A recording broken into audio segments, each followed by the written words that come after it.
Welcome to a fresh edition of the Indic Today podcast. And we are continuing from where we left off in the last episode with Shatruntapa Patel, or Rjrasva as he is known. And to reiterate and to remind you, Rjrasva is a person who runs a handle on Twitter, and he also runs a blog called Vajran, the Vajran blog on WordPress. And his interests range from history, Japanology, uh, including urban design, transportation, and so on and so forth. So, welcome back again, SP. It's nice to be talking to you again. Yeah, nice to be back, Surenji. It's nice to talk to you also again. So, I guess the last time we left off at around the start of the Meiji period, and we were planning to cover the Russo-Japanese War, right? Correct.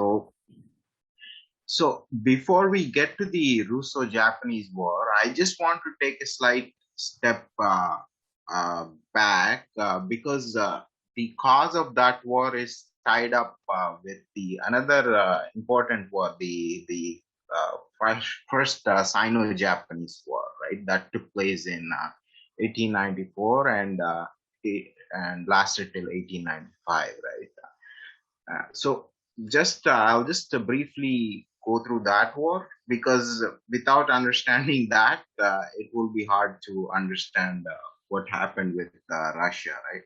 So just to take a step back, in 19th century, the Qing Empire was a declining power, beset by domestic rebellions like the Taiping Rebellion and the Dungan Jihad and the Pante Rebellion. And these were all internal. Externally, they were under attack by the British, the French, like the Opium Wars. Some of it, I would say, was due to their complacency. They had this superiority complex. I mean, the Chinese, that they were a 5,000-year-old civilization.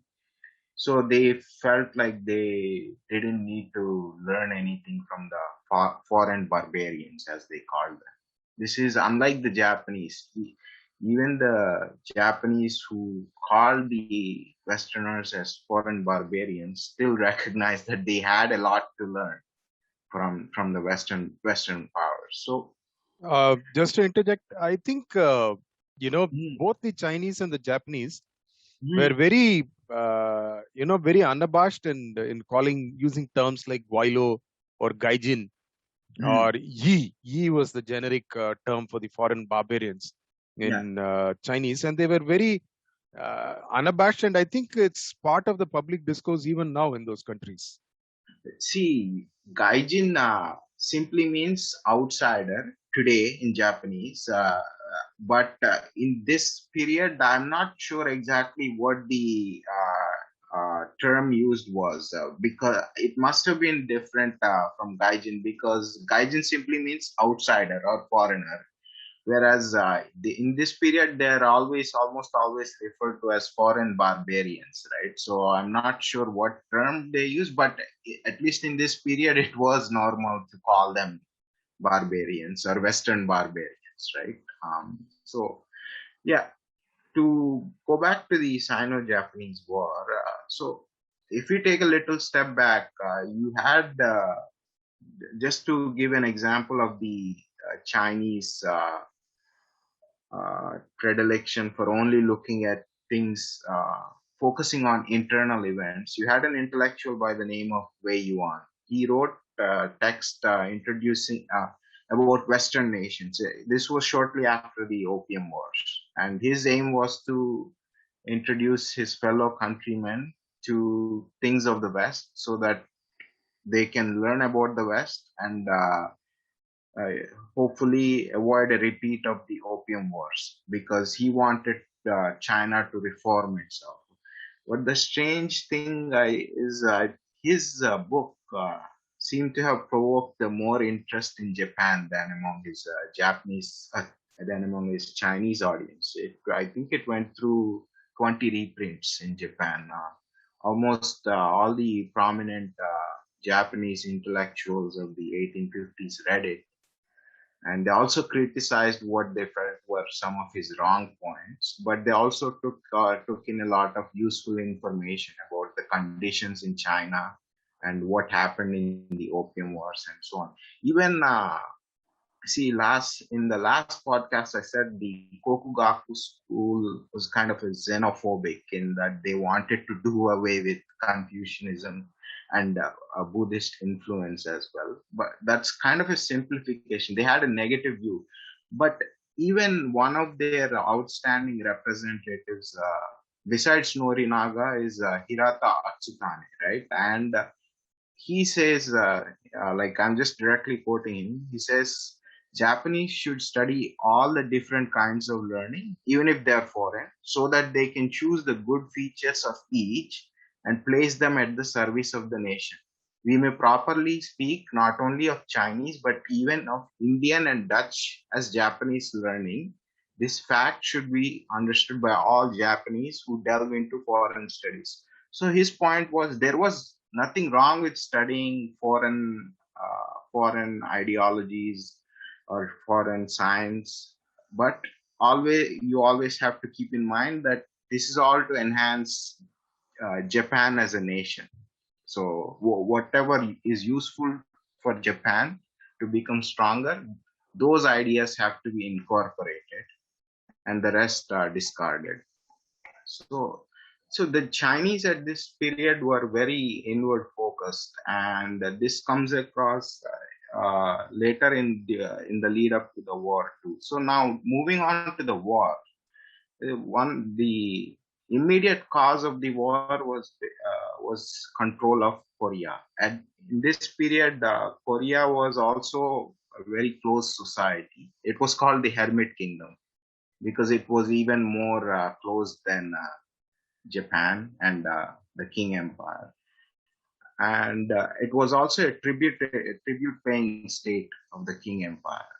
Now, the Japanese wanted to expand their influence into Korea.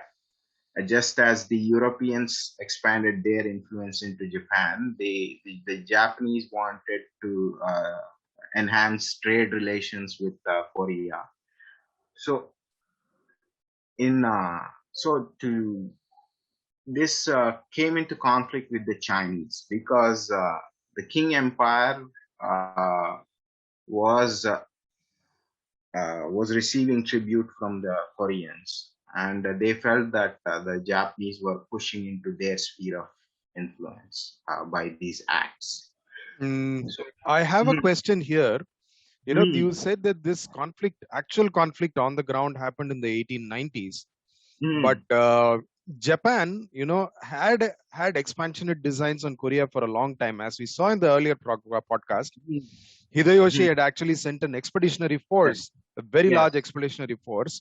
And I mm, believe in 1876, Korea had become some sort of Japanese protectorate yes, in some form.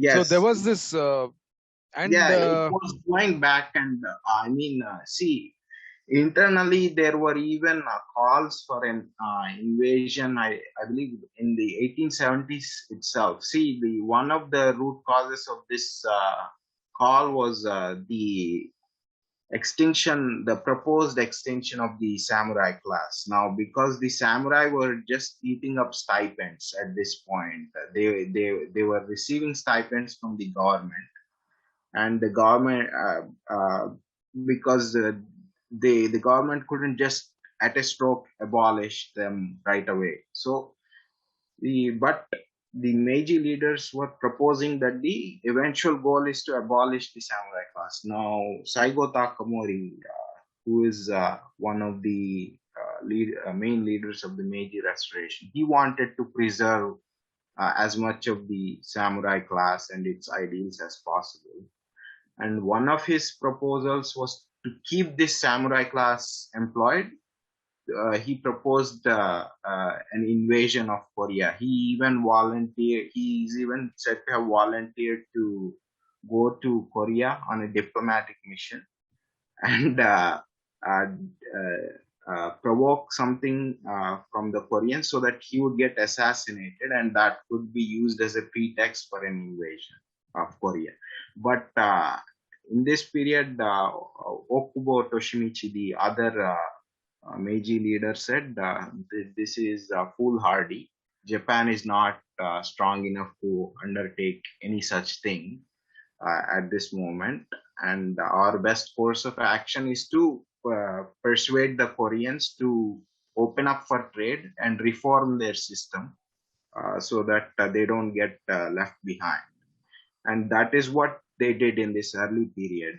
There were, and anyway, in this 1870s, if they had done it, the king would have also intervened, just like they did in the 1890s. So that's why there was no invasion. Though they had discussed these plans, there was no invasion. But they did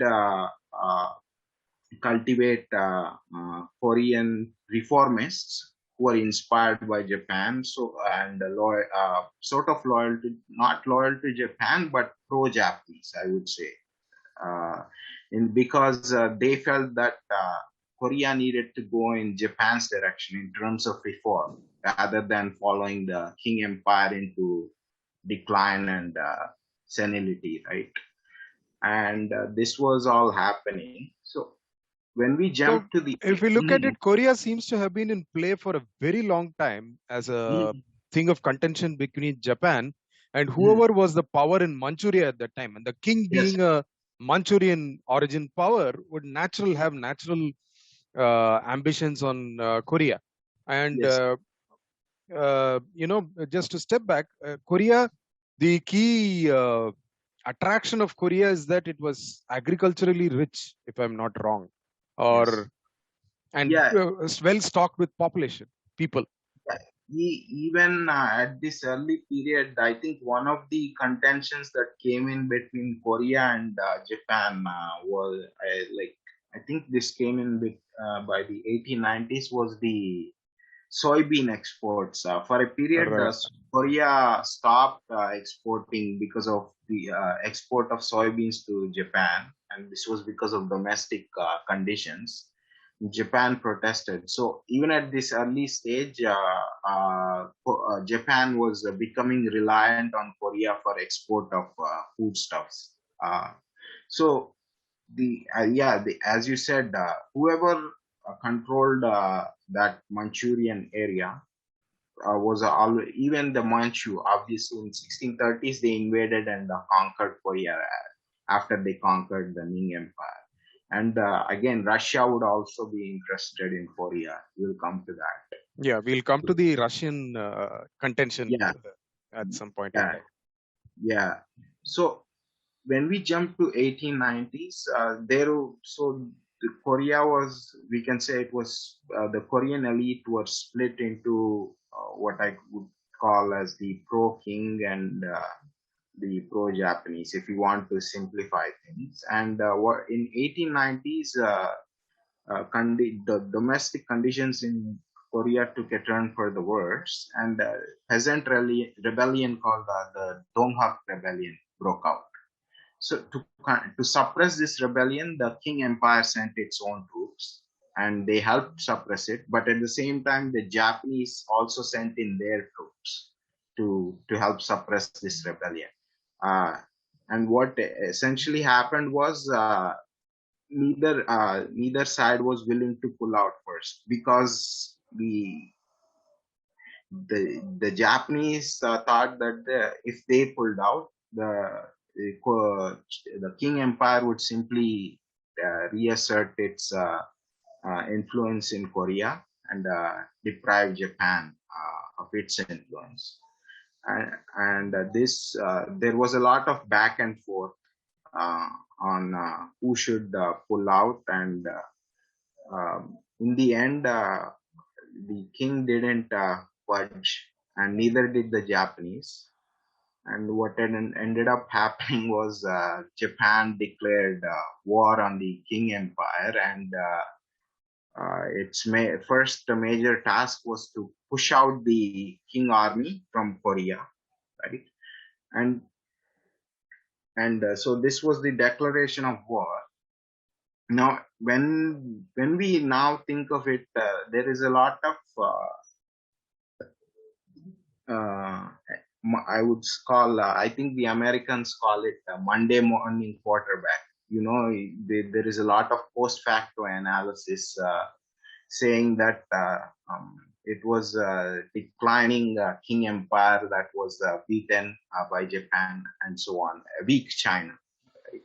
But if you look at the contemporary accounts, it was not seen like that at the time, because the in the 1890s, the Chinese had something called the Bayanga Fleet, and it consisted of new big battleships, two very big battleships that were completely modern. And many people, including many Westerners, felt that that was more than a match for the Japanese Navy, which was more geared towards speed. The boats, their ships were smaller, and there was also a lot of contempt on the part of the Chinese about the Japanese army and its capabilities.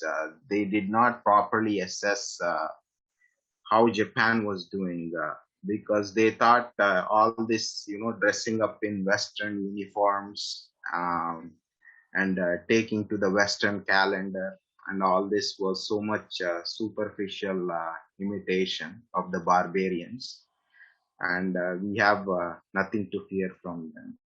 So this was the general feeling. And when the war broke out, many people in the Chinese intellectual circles were confident that China would win it. And most Westerners also thought that, because of the Beiyang fleet, and also because the Qing Empire was much bigger than Japan. But as we all know, in the end, they lost pretty badly. I think they didn't win a single battle in the entire war, and so they lost. And the outcome of the war, in geopolitical terms, was that they had to give up Taiwan, right? And which is still an issue to this day. Its roots go back to this period. They gave up Taiwan, and they also gave up something called the Liaodong Peninsula to Japan in perpetuity. They also had to recognize Korea's independence. It was no longer to be a tributary state of the Qing Empire. They also paid a very large war indemnity to Japan as a compensation. And so this was the outcome of the war.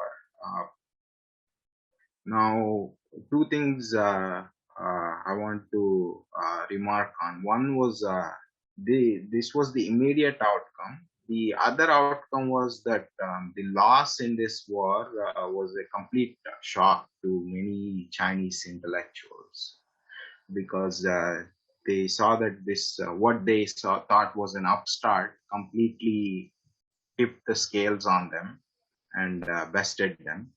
And what it did was it inflamed uh, Han nationalism, because the king rulers were obviously the Manchu, and it paved the way for the eventual overthrow of the Qing dynasty in 1911. So that was one effect.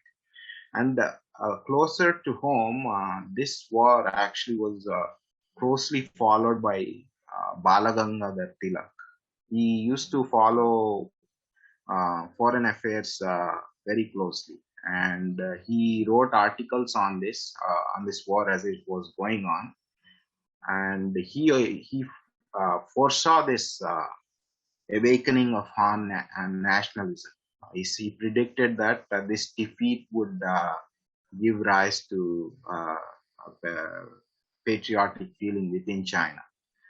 And one more thing that might be of interest, even though this is not related to the Japanese side, was that during this war there was a much smaller jihad declared by the Hui Muslims. that is, as the war was going on and the King army was away fighting the Japanese army, they declared a jihad, and eventually it was suppressed. The New York Times carried a news report saying that, titled Chinese commander showing no mercy to insurrectionists. It reported that he slaughtered 8,000 tradesmen and sold their women and kids as slaves.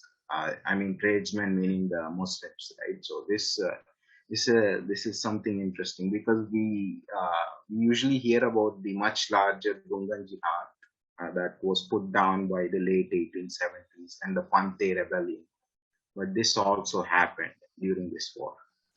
Now, This was in which provinces of China? This Hui revolt. This was in, I think, in one of the southern provinces. I have to check the exact provinces. Because during the Dungan rebellion and the Panthe rebellions, I believe the Hui were relatively, less involved, but they bore an equal amount of suffering, even though the Panthe rebellion had an ethnic component to it. It was not just a Hui thing. It also involved other ethnic groups like Miao. There is an ethnic group called Miao in Yunnan province. Miao, who are more closer to the Hmong and other Southeast Asian. Yeah. So that was also involved ethnic factors, but the Dungan Jihad, I would say it involved a very large Hui component, even though eventually the leadership fell to Yaqub Beg, who was Turkic Muslim, right? But if you read there is a book called Holy War in China by Hodong King, right? And at the beginning, it involved a large Hui component also, and that was also why they had a phrase at this period called "demolish the Hui," which means get rid of the Hui, right? And an open call for ethnic cleansing, basically. Yeah. And it was carried out to a very large degree, I would say, looking at the pre and post war post demography. And so now this after the outcome of this Japan King War of 1895, this set the roots for the Russo-Japanese War, because as soon as this war ended, there was something called the Triple Intervention. This was uh, Russia, France, and Germany. They got together and they forced Japan to give up the Liaodong Peninsula that Japan conquered during the war. And the immediate beneficiary of this was Russia, because because there was the Port Arthur within this Liaodong Peninsula, which was a warm water port. Russia wanted that port, and it was also building the Trans-Siberian Railway around this time. So it also had designs on Manchuria, and hoped to extend its influence into Korea eventually. Now, the Germany and France ended up joining Russia, and the Japanese simply had to give up because there was no way they could win against all three powers. And Britain at this time was not yet an ally of Japan, so they didn't intervene. So they gave up this this Liaodong Peninsula, but this was one of the main causes of the war, because from then on they decided that the Russians were they didn't just take the Liaodong Peninsula, but they were also coming into Manchuria and eventually hoped to extend their influence into Korea. And this was phrase the Japanese called this as pointing the dagger at the heart of Japan, because once they get into Korea, it's like pointing a dagger at Japan. So they decided that the only way to solve this is through war, but they didn't do anything immediately because at this point they had no hope of winning a war against Russia. So they spent the next few years, 9 years, 9, 10 years, completely rebuilding their army and navy. Very heavy expenditure was went towards the military modernization, often at the cost of people's food and drink. And the public was generally supportive too because they hated Russia in this period. So it Eventually, must be, just a little bit of a background for some of our people who may not be as informed. yeah, So Russia during this period, it had embarked on a huge, large expansion. The yeah, last, at the time at which the Russo-Japanese War was happening, mm, Russia was towards the end of a 300-year period of expansion when it expanded from its core, yeah, Western European core, the Ukraine and Western European core, European core, and had spread across all of Central Asia. And at this time, I believe the Russian Empire also controlled a good part of the, all of what became later Soviet Union. A good part of it was, in fact, a little more than the Soviet Union was actually controlled by Russia in Central Asia. They had expanded in the 1850s to such an extent where they could challenge the Ottoman Sultanate and could challenge the heart of the Ottoman Sultanate in the Crimean War, and to contain Russia into the Black Sea and not get an entry point into the Mediterranean. It took the effort of Britain. Britain entered that war in favor of Turkey to essentially contain Russia at that point. So they had grown to such an extent. And in the east, they had gone beyond the Siberian region into Alaska. And they actually, the Bering Strait is named after a Russian, adventurer, and Admiral Bering, Vitus Bering, is what the Bering Strait, which separates Alaska from Siberia. They owned Alaska, and at some point they decided that this kind of northward Arctic expansion had its limits and they couldn't control, and so they withdrew from Alaska. And at this point, they were probably looking to move southwards because they would have had longer term, the Russian Empire would have had longer term designs on, say, the Chinese heartland. Probably, we don't know. And the entry point which they decided was probably Manchuria, because the China on the north, it's supported by it has the Gobi Desert, the Taklamakan Desert, the Pamirs, the Kunlun, the Tian Shan, all of these which were protecting it from the rest of Inner Asia, with the exception of, raids which used to happen and invasions which used to happen. But for a power like Russia, probably the entry point would be Manchuria.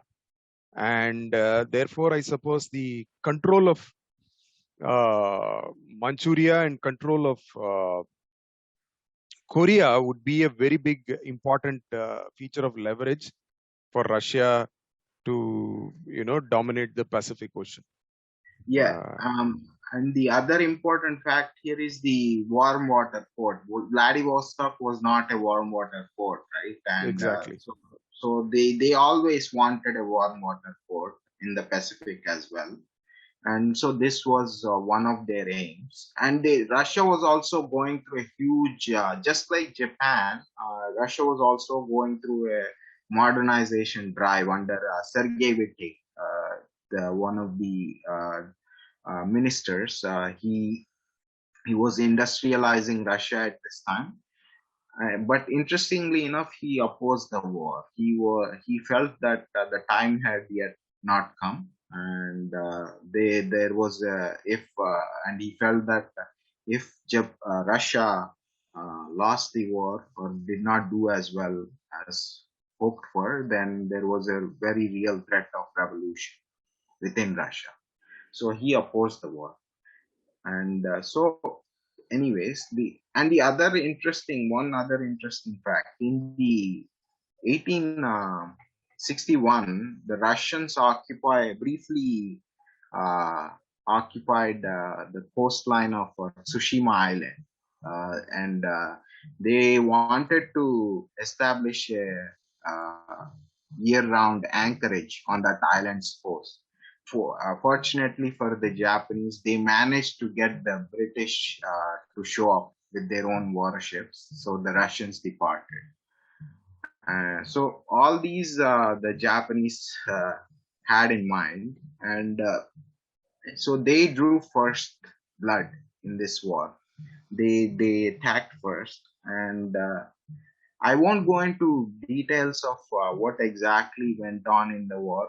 You can read that if you are interested. If you're interested, there is a book called it's a novel actually called Clouds Above the Hill by a Japanese author named Shiba Yotaro. It's supposed to be historical fiction, but his novels are such that they're almost very close to history as it happened, even though it's written in a dialogue form. Yeah, so and it covers the period from the start of the Meiji era right up until the end of the Russo-Japanese War. So it's not just about the war, but also gives you a flavor of that whole era in Japan through that war experience. So yeah, we all know how those of us who know some history know how the war went. So Russia ended up losing the war. The most famous battle out of this whole war was the Battle of Tsushima, where the Japanese fleet sank the Russian fleet under the command of Admiral Dogo. Now, since the topic is about counter religion, see, one of the things that is yeah, one other important aspect that I have to mention is in the lead up to the war in 1902, Japan and Britain officially entered into alliance because Britain wanted to contain Russia, and this was called the Anglo-Japanese Alliance. The Japanese were not under the illusion that Britain was some great friend, was doing it out of the goodness of their heart. There is no such thing in geopolitics. They knew that the Britain wanted to contain Russia, and their interests aligned at this moment. So they entered into an alliance with Britain, and they wanted to avoid a repeat of what happened with the triple intervention, where Germany and France joined Russia. Now that Britain was on their side, it would ensure that no other power would come in to aid Russia. Now, to come into the counter religion aspect of this war, one thing is that even though the Japanese and British were allies at this moment, there was a lot of what you call in this period yellow peril literature. So, and I want to quote a British writer. So this was at the time where Britain and Japan were official allies. The writer is called T.W.H. Crossland, and he writes something like this: a stunted, lymphatic, yellow-faced heathen with a mouth full of teeth, 3 sizes too big for him, bulging slits where his eye ought to be, blacking brush hair, a foolish giggle, a cruel heart, and the conceit of the devil.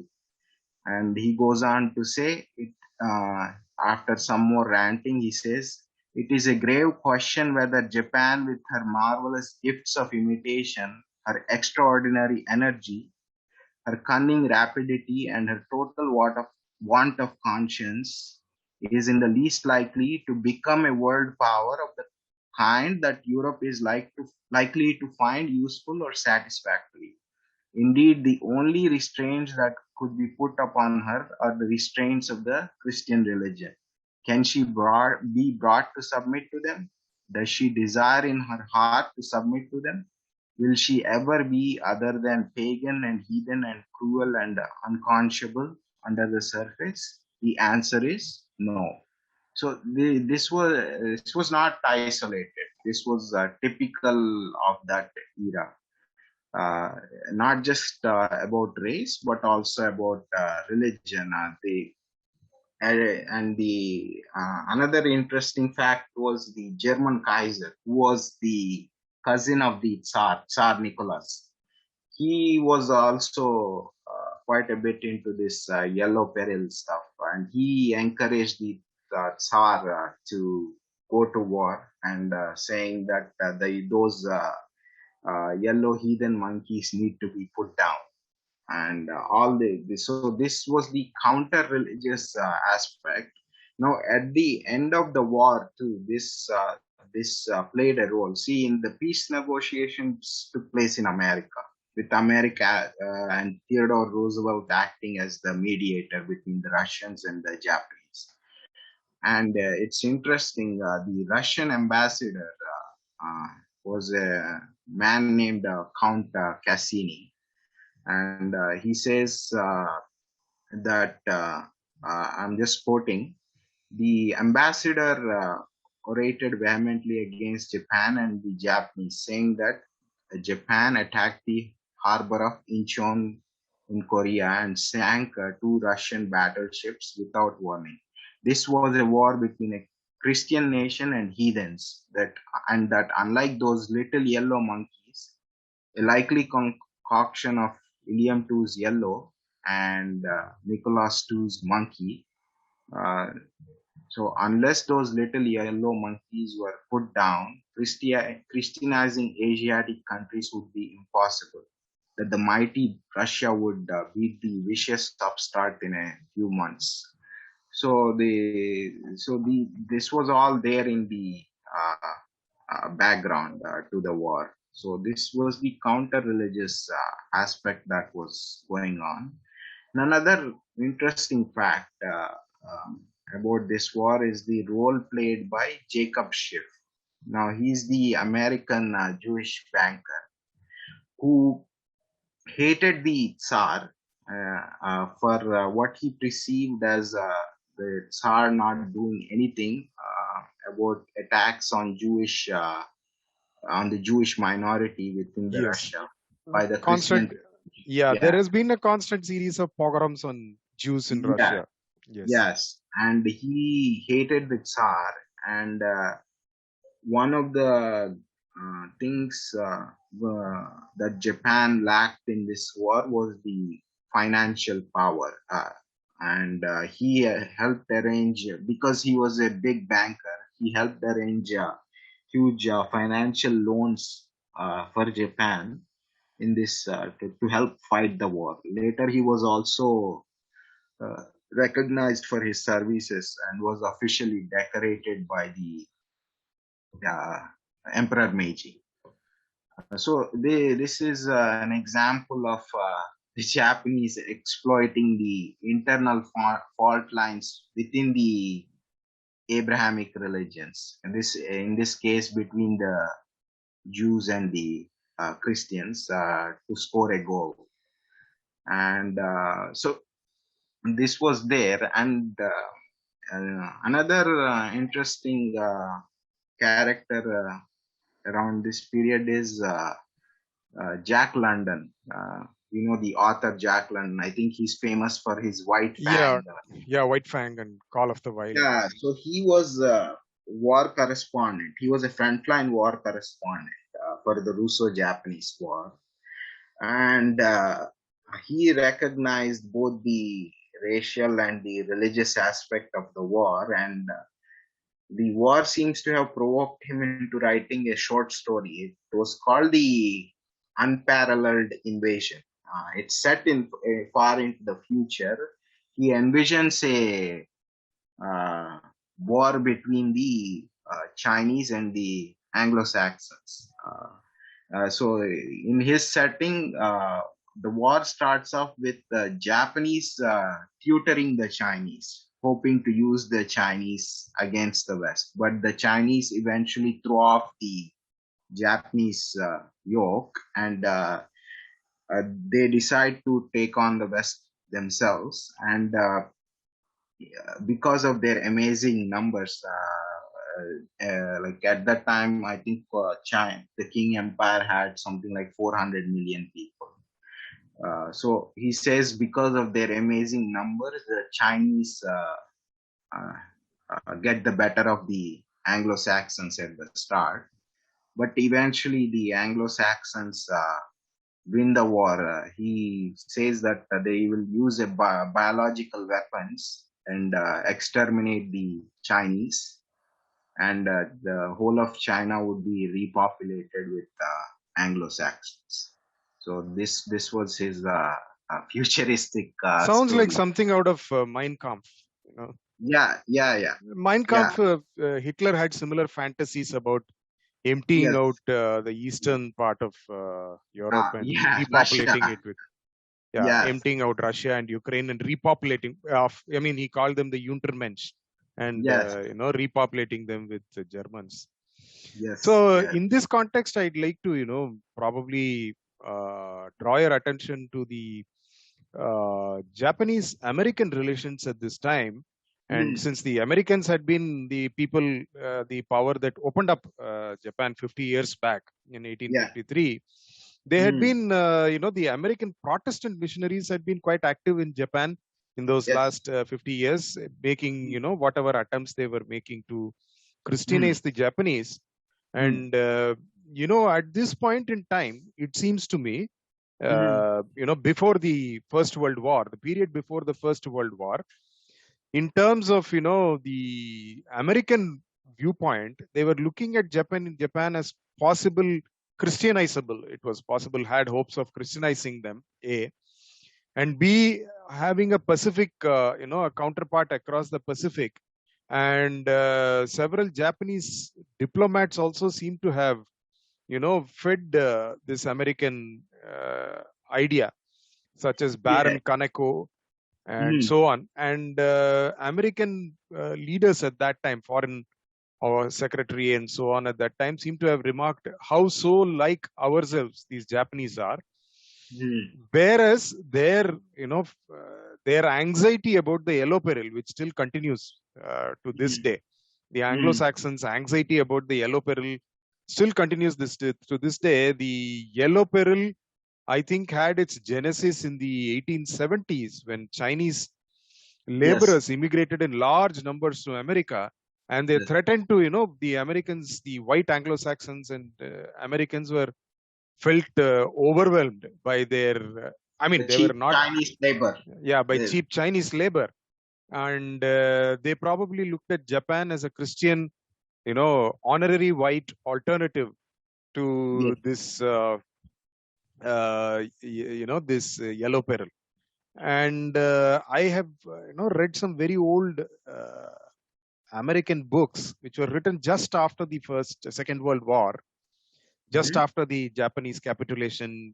It was in the 50s that the Americans seems to have had very opposing views to the British. The Americans, there is a American guy who repeats in the schoolyard. He's in China, he's in China, I think, in Shanghai, where he's talking to a British friend of his in a schoolyard, and he says the Japanese are clean, the Chinese are dirty, the Japanese win wars, the Chinese lose wars. And the British boy is, replying with saying that, but the Japanese are this way, and so on. So there seems to have, at this point in time, before the yellow peril seems to have been the Chinese, and the Japanese a possible, opportunity to Christianize and counterweight them. So that in this period, the relations between Japan and America were relatively positive. And you are correct. The yellow peril included the Japanese from the European side. You saw what the Kaiser said to the Tsar.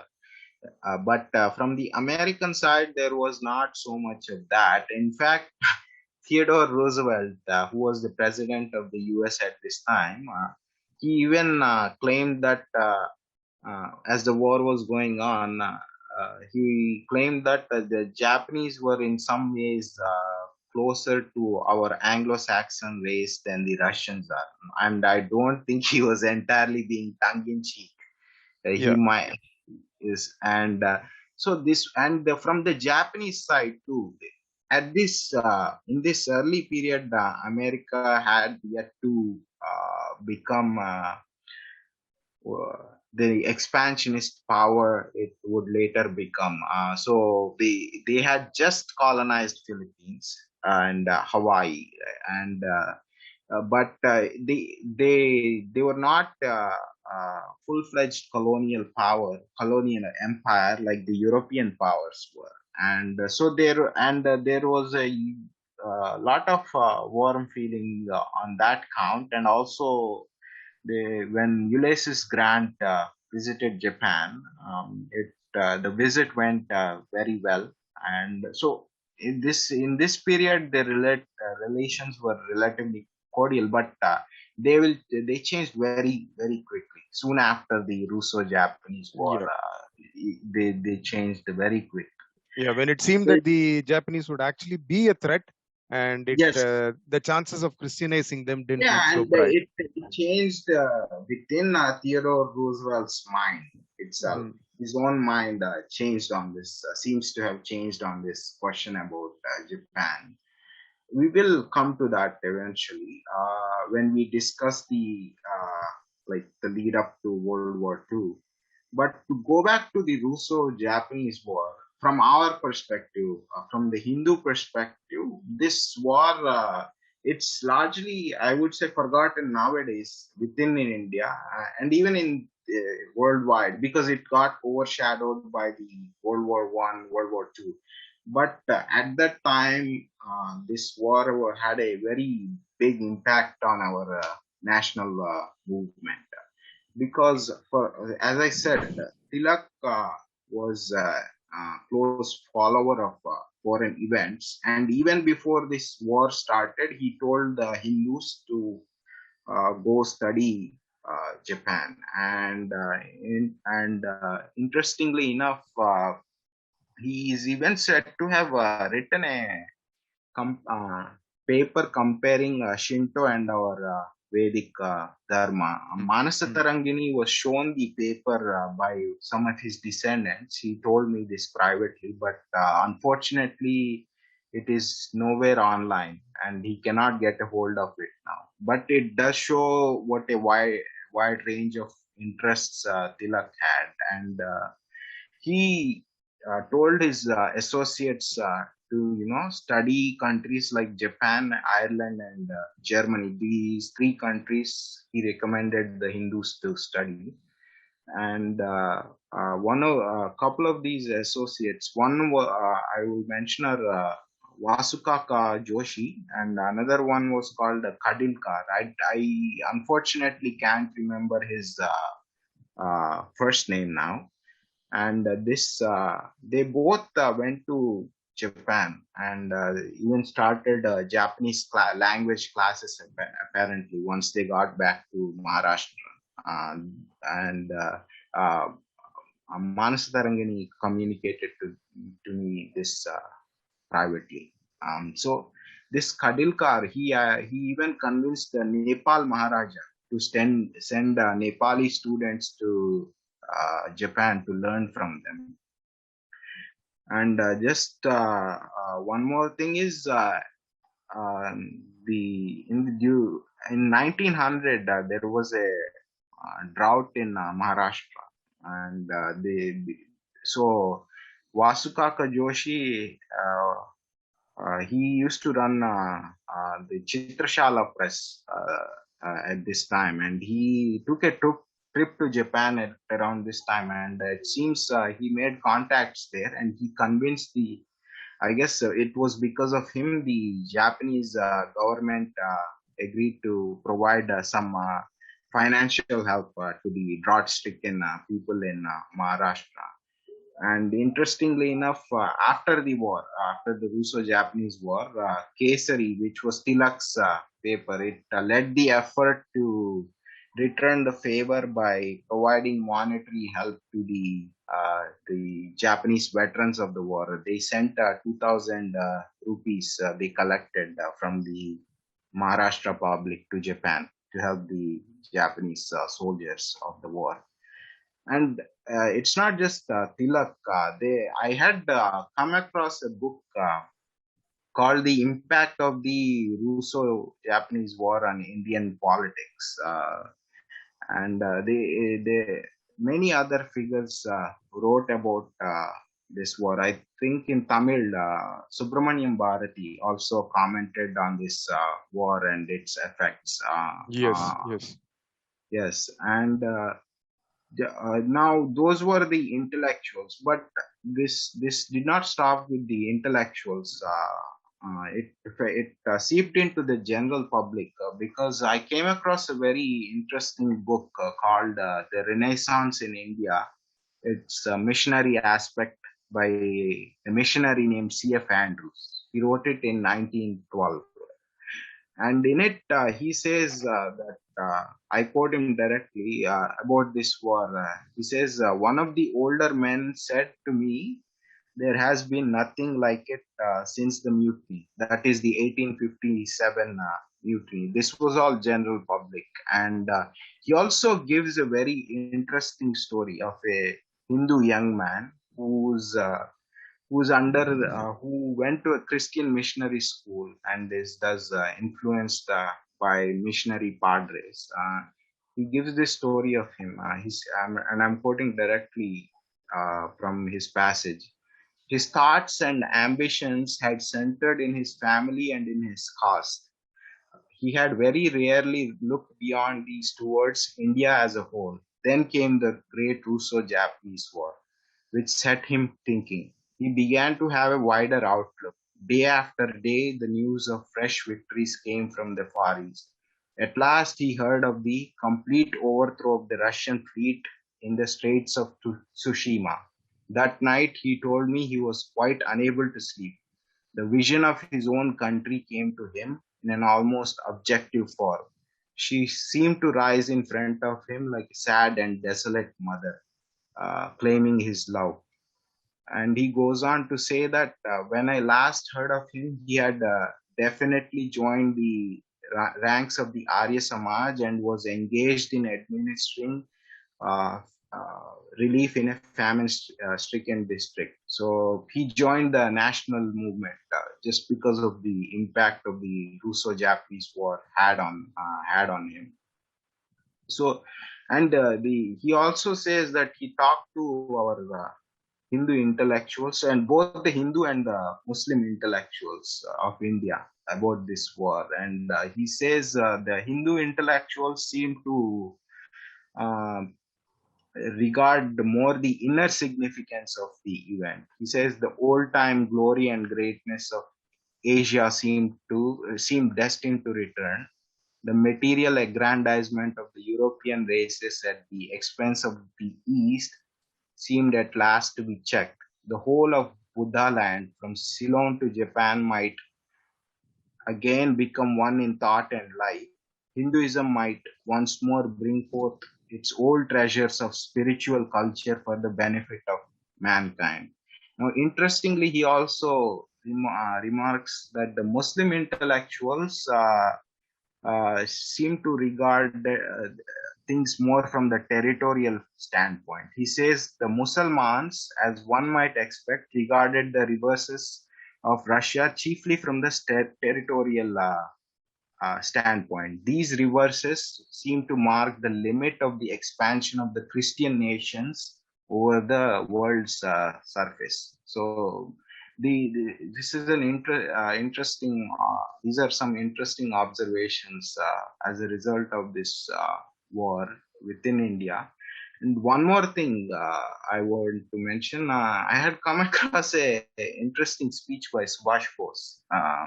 He said this was a speech he gave in Japan. He says Indian children honestly adored Admiral Togo and General Nogi, parents competed to buy the pictures of the admiral. Now I don't know how seriously to take this. Maybe he was just saying this to impress the Japanese. I thought when I first read this, but later on I came across something very interesting. Apparently, Bagajati, the Yeah, Bengali freedom fighter, yeah. his own grandson, he was named after Admiral Togo. He was called Togo Mukherjee. Oh, So yes, yeah, he passed away a few years ago. But yes, he was named Togo Mukherjee.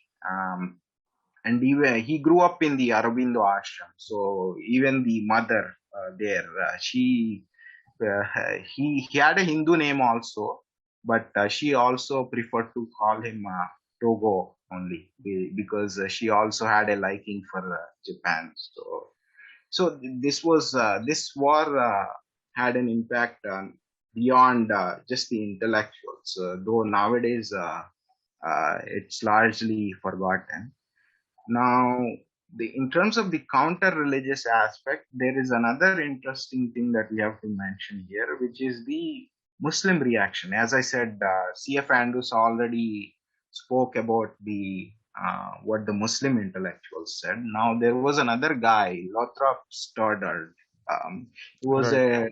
a Western supremacist or a white supremacist who wrote a book in 1920 or 1922, thereabouts, early 1920s. It was called The New World of Islam.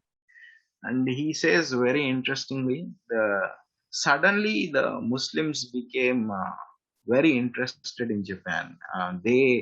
Even though the Japanese were complete idolaters from their viewpoint, somehow they became very interested in Japan, and there was a talk of converting Japan to Islam, uh, convincing the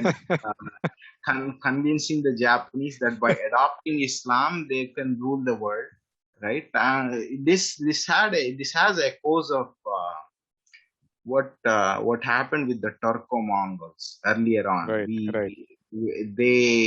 Islam expanded because of the Because of the Turco-Mongol Turco-Mongols. military genius, and it seemed that they hoped to repeat this by With the hijacking the Japanese. Japanese military. Now Japan received them politely, but obviously they had no intention of converting to Islam or anything like that. So the efforts didn't go anywhere. But just this is an Yeah, interesting. just to give a perspective, in 1905 it must have been quite significant because I think it was probably the earliest instance, one of the earliest instances when a non-Christian power actually adopted uniforms, military ranks, and organizations, organizing Mm, the military organization directly on the lines of standard Western army like the British or the Russian army or the Navy, and beat them at their own game, so to speak. I don't yeah. think even the Ottomans had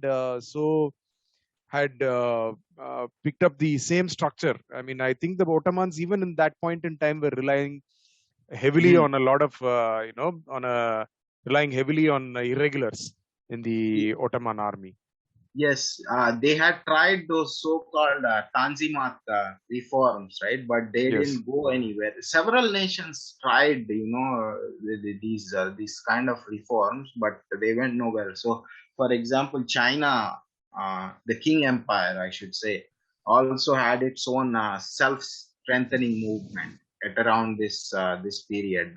Just like the Meiji Restoration, but the difference was the Chinese were copying only the superficial, the technology, and they were trying to copy only the technology and the military weapons and so on. They were not trying to wholesale adopt the institutions of the West. The Japanese were going all the way.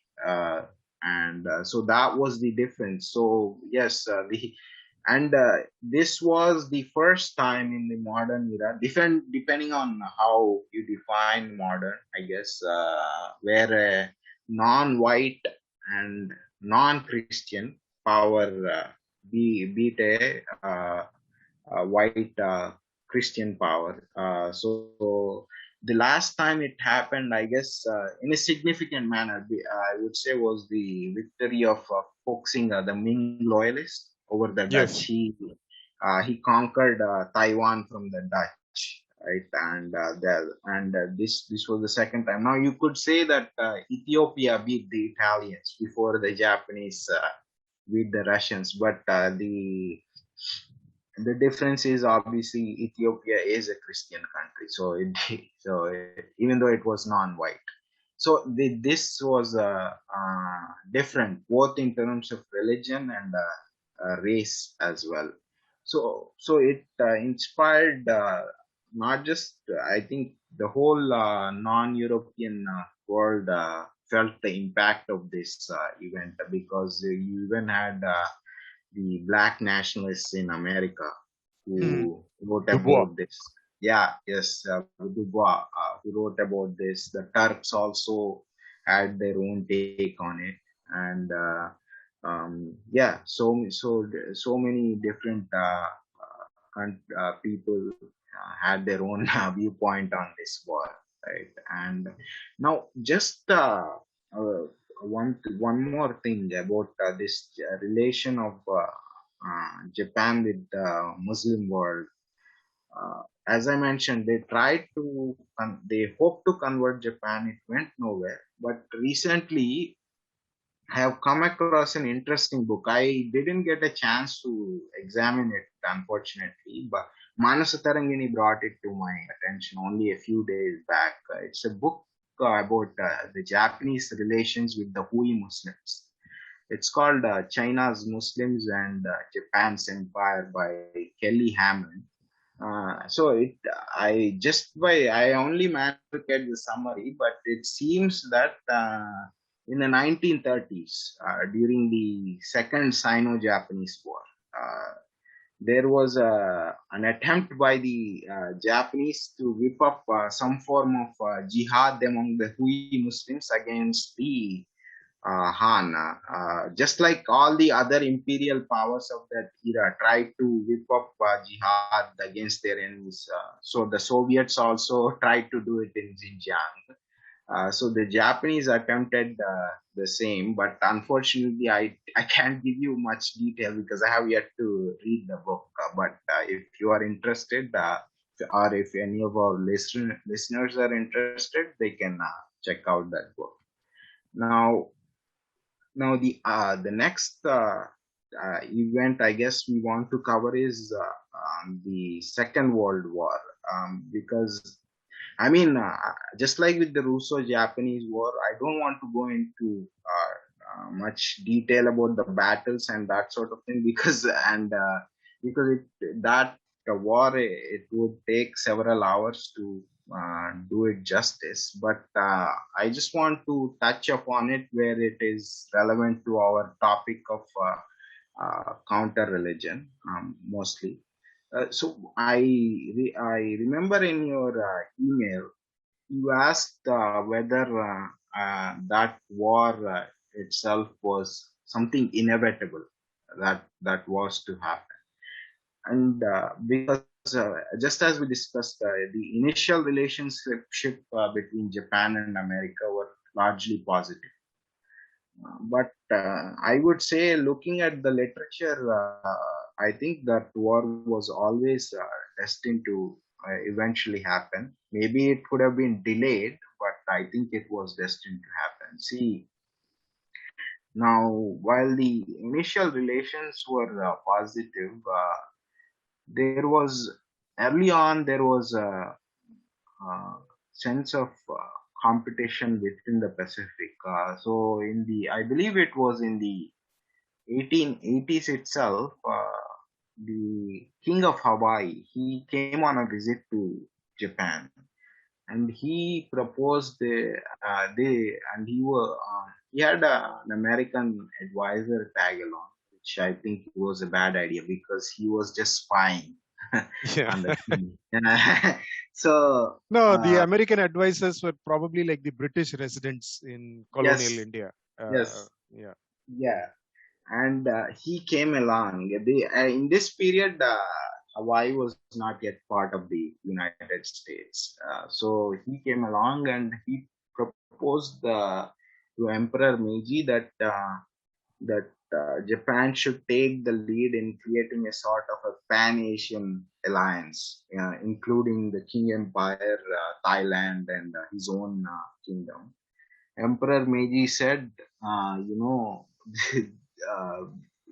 Japan is nowhere near strong enough for that, and we have a lot of internal problems to deal with first.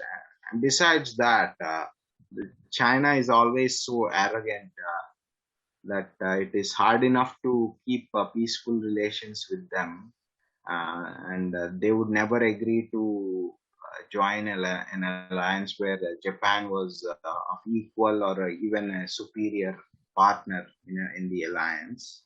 So he said this and said that such an alliance is not possible. The king asked for another thing. He said he wanted to encourage a Japanese immigration to Hawaii as a way to counteract the American influence. He felt that Interesting. Interesting. the Americans would eventually try to grab Hawaii, and the Japanese agreed to this, the immigration part. So early on, there was this sense of rivalry on who would dominate the Pacific. And another interesting character here is the naval theorist called Alfred Thayer Mahan. So he Yes. was a very prominent naval theorist in the late 19th and early 20th centuries, and he was a strong advocate of America colonizing Hawaii, because Hawaii was to be the American beachhead into the Pacific. So if they had Hawaii as the base, no one could then reach America's west coast, the mainland. So California, those places. He felt that Hawaii was to be the beachhead, and so that any other power could be prevented from reaching the mainland proper if America had Hawaii. So he was a strong advocate of this. And so in this period, the Japanese could not do anything. America eventually gobbled up Hawaii, and it eventually colonized the Philippines. Even though it started off saying that we want to liberate you from the Spanish, but eventually Philippines became an American colony. Now the Americans had reached much closer to Japan when they colonized the Philippines. So from and See, right from after, the viewpoint of American interests, what Mahan had said makes eminent sense, yeah, and I think there's been remarkable continuity across that 1 century, 120 years since his time. America yes, has always, projected power across the Pacific using Hawaii, and in fact, even expanded to other smaller Pacific yes, islands. And yes, most of them are largely, in effect, most of the Pacific islands are in effectively American, protectorates. yes, and some are like direct territories. They're territories within America. The others are basically client states Yes. of America. And so, right after this Japan's victory in the Russo-Japanese War, Theodore Roosevelt himself seemed to have had a change of mind. He sent something called the Great White Fleet around the world in 1907. This was outwardly just what do you call visit to all the different countries of the world, but uh, the main purpose seems to have been to display the might of the U.S. Navy to the world, especially to Japan, and the Japanese didn't forget to take note of this. And if you start from soon after the Russo-Japanese War, there is a whole production of literature from both sides, from the Japanese side as well as the American side. From both sides, literature starts coming out about a future war between America and Japan. Now, as you mentioned before, the early yellow peril in America was about the Chinese immigrants. But by this point, the Japanese had also started immigrating to America. First to Hawaii, but then later on they also started coming to California, to the west coast of America. Now this whipped up feelings similar to what you had about the Chinese on the part of the white Americans, that these cheap Japanese coolies are coming and taking away our jobs. A similar yellow peril paranoia around this And period. it's remarkable, 100 years after that, in 2005, 2006, Bangalore was the term used, and there was this, paranoia about India eating away all the jobs. In Yeah, the 80s, there was this paranoia about Mexico eating away all your jobs and,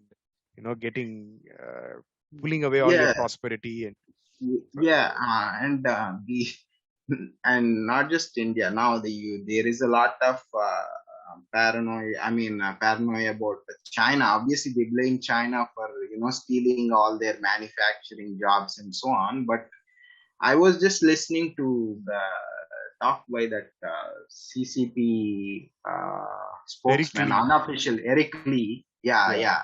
He makes the point that both of our countries benefited from this. China gained a lot. Our GDP went up. GDP per capita went up 8 or 10 times, and your total GDP also went up enormously because of this trade. But the difference is that in my country, the average Chinese gained. His median income improved, whereas on your side, most of the income went to the top few. investors. Yes, top few. Now, how can you blame China for that? How you distribute the income within your own country is completely up to you. You cannot blame the CCP for what your own elite did. So that is his point. I don't know if any of our people, our spokesman, can speak back like that. I haven't seen it yet, but I hope they do.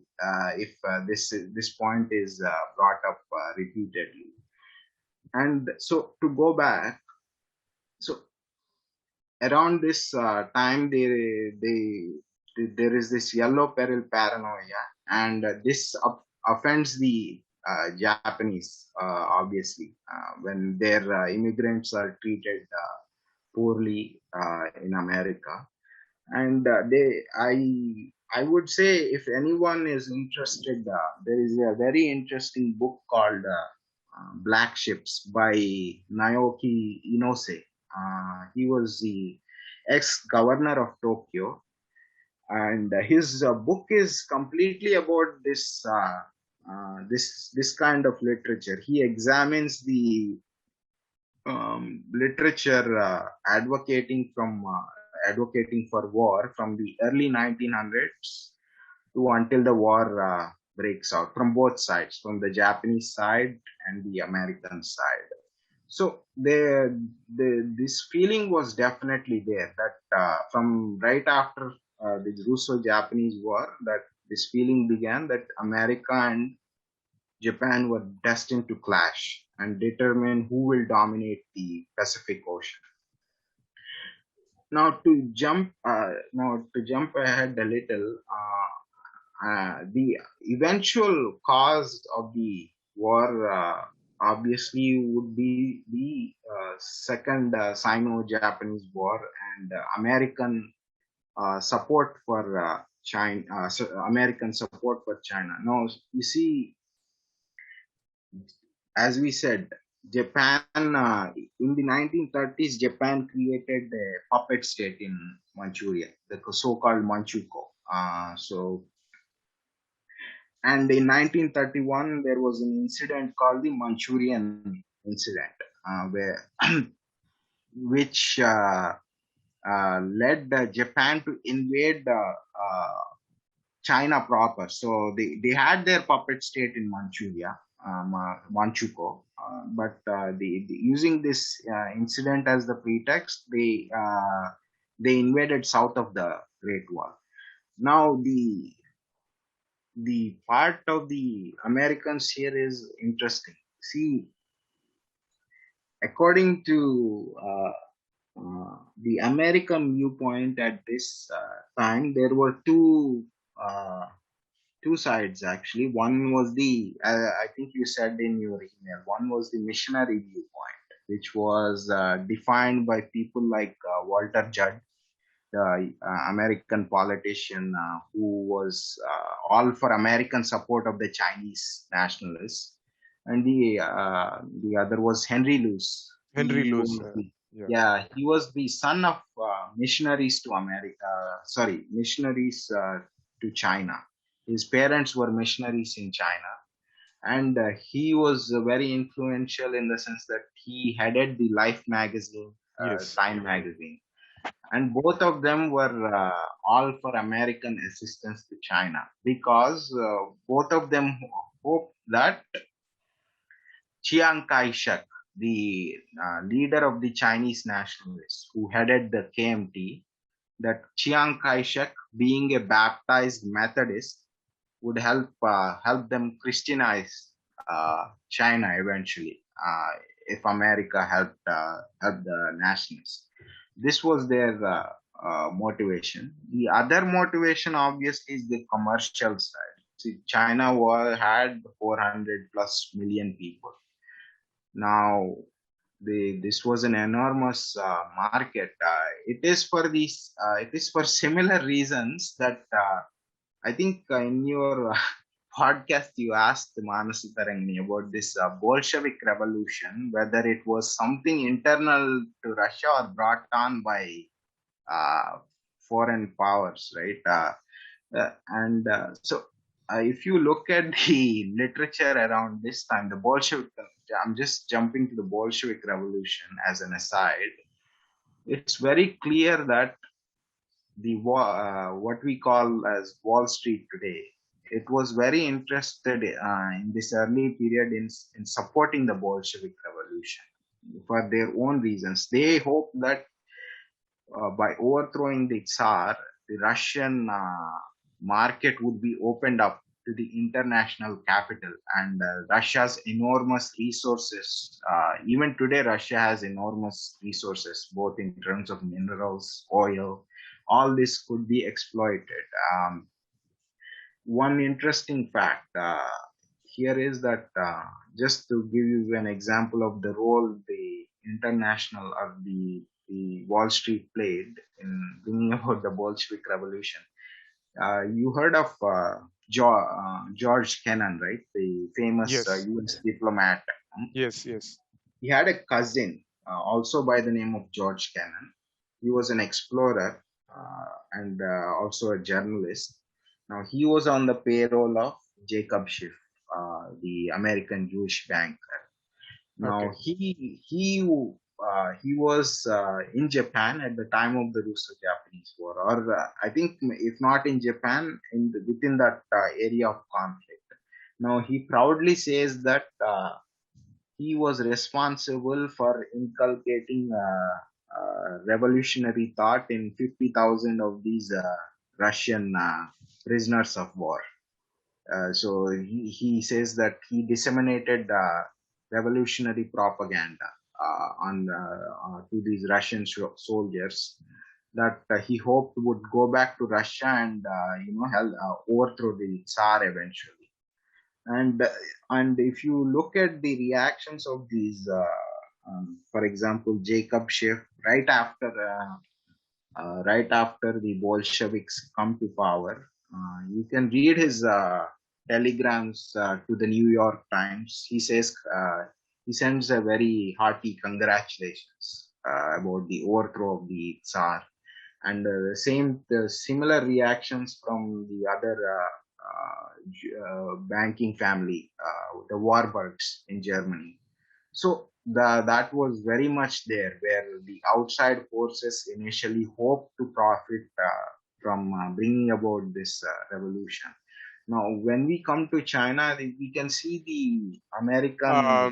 It is interesting that you mentioned the naval forces of Russia, Imperial Russian Navy, because Mhm. one of the things, if I remember, which really tilted the Russian, the 1917 revolution in favor Mhm. of the Bolsheviks was in early 1918. I believe there was a revolt by the Russian Baltic Fleet. There Yes, was a sailor revolt, not from yes, the ranks. I mean, not from yes, the Commodore level, but below. There was a sailor yes. revolt of the Baltic Fleet, and that really tilted the balance because Mhm. now Russia, it was the whole state was now vulnerable to attack from outside because of the Baltic Fleet not working, and therefore the Tsarist, White Russian resistance completely crumbled at that time. Is Yeah, my reading yeah. It was called the Kronstadt Rebellion. right? The This. Kronstadt, I think, was in 1921, a little later, Oh, okay, but okay, this was okay. the Yes, Baltic yes, Fleet yes. rebellion. Yeah, Oh, okay, yes, yes. You are correct.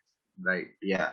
So the ordinary sailors revolted, and I think this was part of the effect of the long-term propaganda that was carried on, because the revolution only took place, what, 12 years after the uh, what do you call, the the Russo-Japanese War. Russo-Japanese War. Yes. So when we come to the American support for the Chinese side, there was also the commercial side with similar motivations. They hope that if the Chinese market could be opened up to American products and goods, it would benefit America greatly. So these two were very important considerations for why the Americans decided to back China. Now, the Americans today will say that it was all idealism. They wanted to stop Japanese expansionism and aggression, and that is why the United States stood up for the right side, as they would say. But if you see if you look at it factually, yeah, when you look at their allies in World War II, you had the Soviet Union, which carried out unprovoked aggression against Finland. Now, they invaded Finland without any provocation. Now, the Americans didn't feel the need to intervene on Finland's behalf. Now, much earlier in the 1920s itself, the KMT, the King Empire, by this point had broken up. It had broken up even before World War One. The former King Empire now slipped into chaos. But in the 1920s, the Chinese nationalists, the KMT as we now call them, they invaded Mongolia. Their aim was to claim Mongolia proper for China as well, with the excuse that it was part of the Manchu Qing Empire, and they were eventually defeated and driven out by an interesting character by the name of Baron von Ungern Sternberg. Right now, in neither of these cases do you see America saying or doing anything. And you can see why. I think the Mongolian market must have been 2 million people, whereas the um, See, hmm, even otherwise, even hmm, proximate factors, while hmm, America was all concerned about the Japanese aggression in China and so on and so forth, they were yeah, totally sanguine about what the Germans and the Italians were doing in North Africa or what the yes, Italians were doing in Ethiopia. yeah, They were they stayed out of the war. hmm, FDR stayed out of hmm, the war. Even hmm, when Britain was being bombarded in 1940, the yes, Luftwaffe was practically bombing London every day. And Yes. FDR decided to stay out of the war even then. Yeah. And eventually, what triggered America to actually enter the war was the Japanese attack on Pearl Harbor in 1941. Yeah. Yeah. So, And uh, the one thing is, while the Americans stayed out of the war directly in terms of the Pacific theater, they were already helping the nationalists by sending in bombers and but not as part of the American Air Force. They were sending in military assistance quite extensively to the nationalists at this in this early 1930s. Sorry, not early, but late 1930s, leading up to the war. yes. So, Now, a little bit of a background on that, how this alliance came to be. There is a book which kind of, in a sense, shows up the American foreign policy establishment in of that time as being bunglers, right? It shows them up as being bunglers.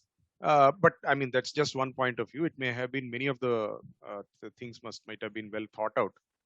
But what it says is that FDR had a kind of unique connect to China because his maternal grandfather, William Delano, he was actually Franklin Delano Roosevelt, and Delano was the surname of his maternal grandfather, who was an opium merchant. He was basically a smuggler and adventurer who made big money in China selling opium during the Qing Empire. And what he says is Franklin Roosevelt's actual family, he married that opium smuggler, married his daughter into the Roosevelt family because of the opportunities for advancement and the respectability that the Roosevelt family name conferred.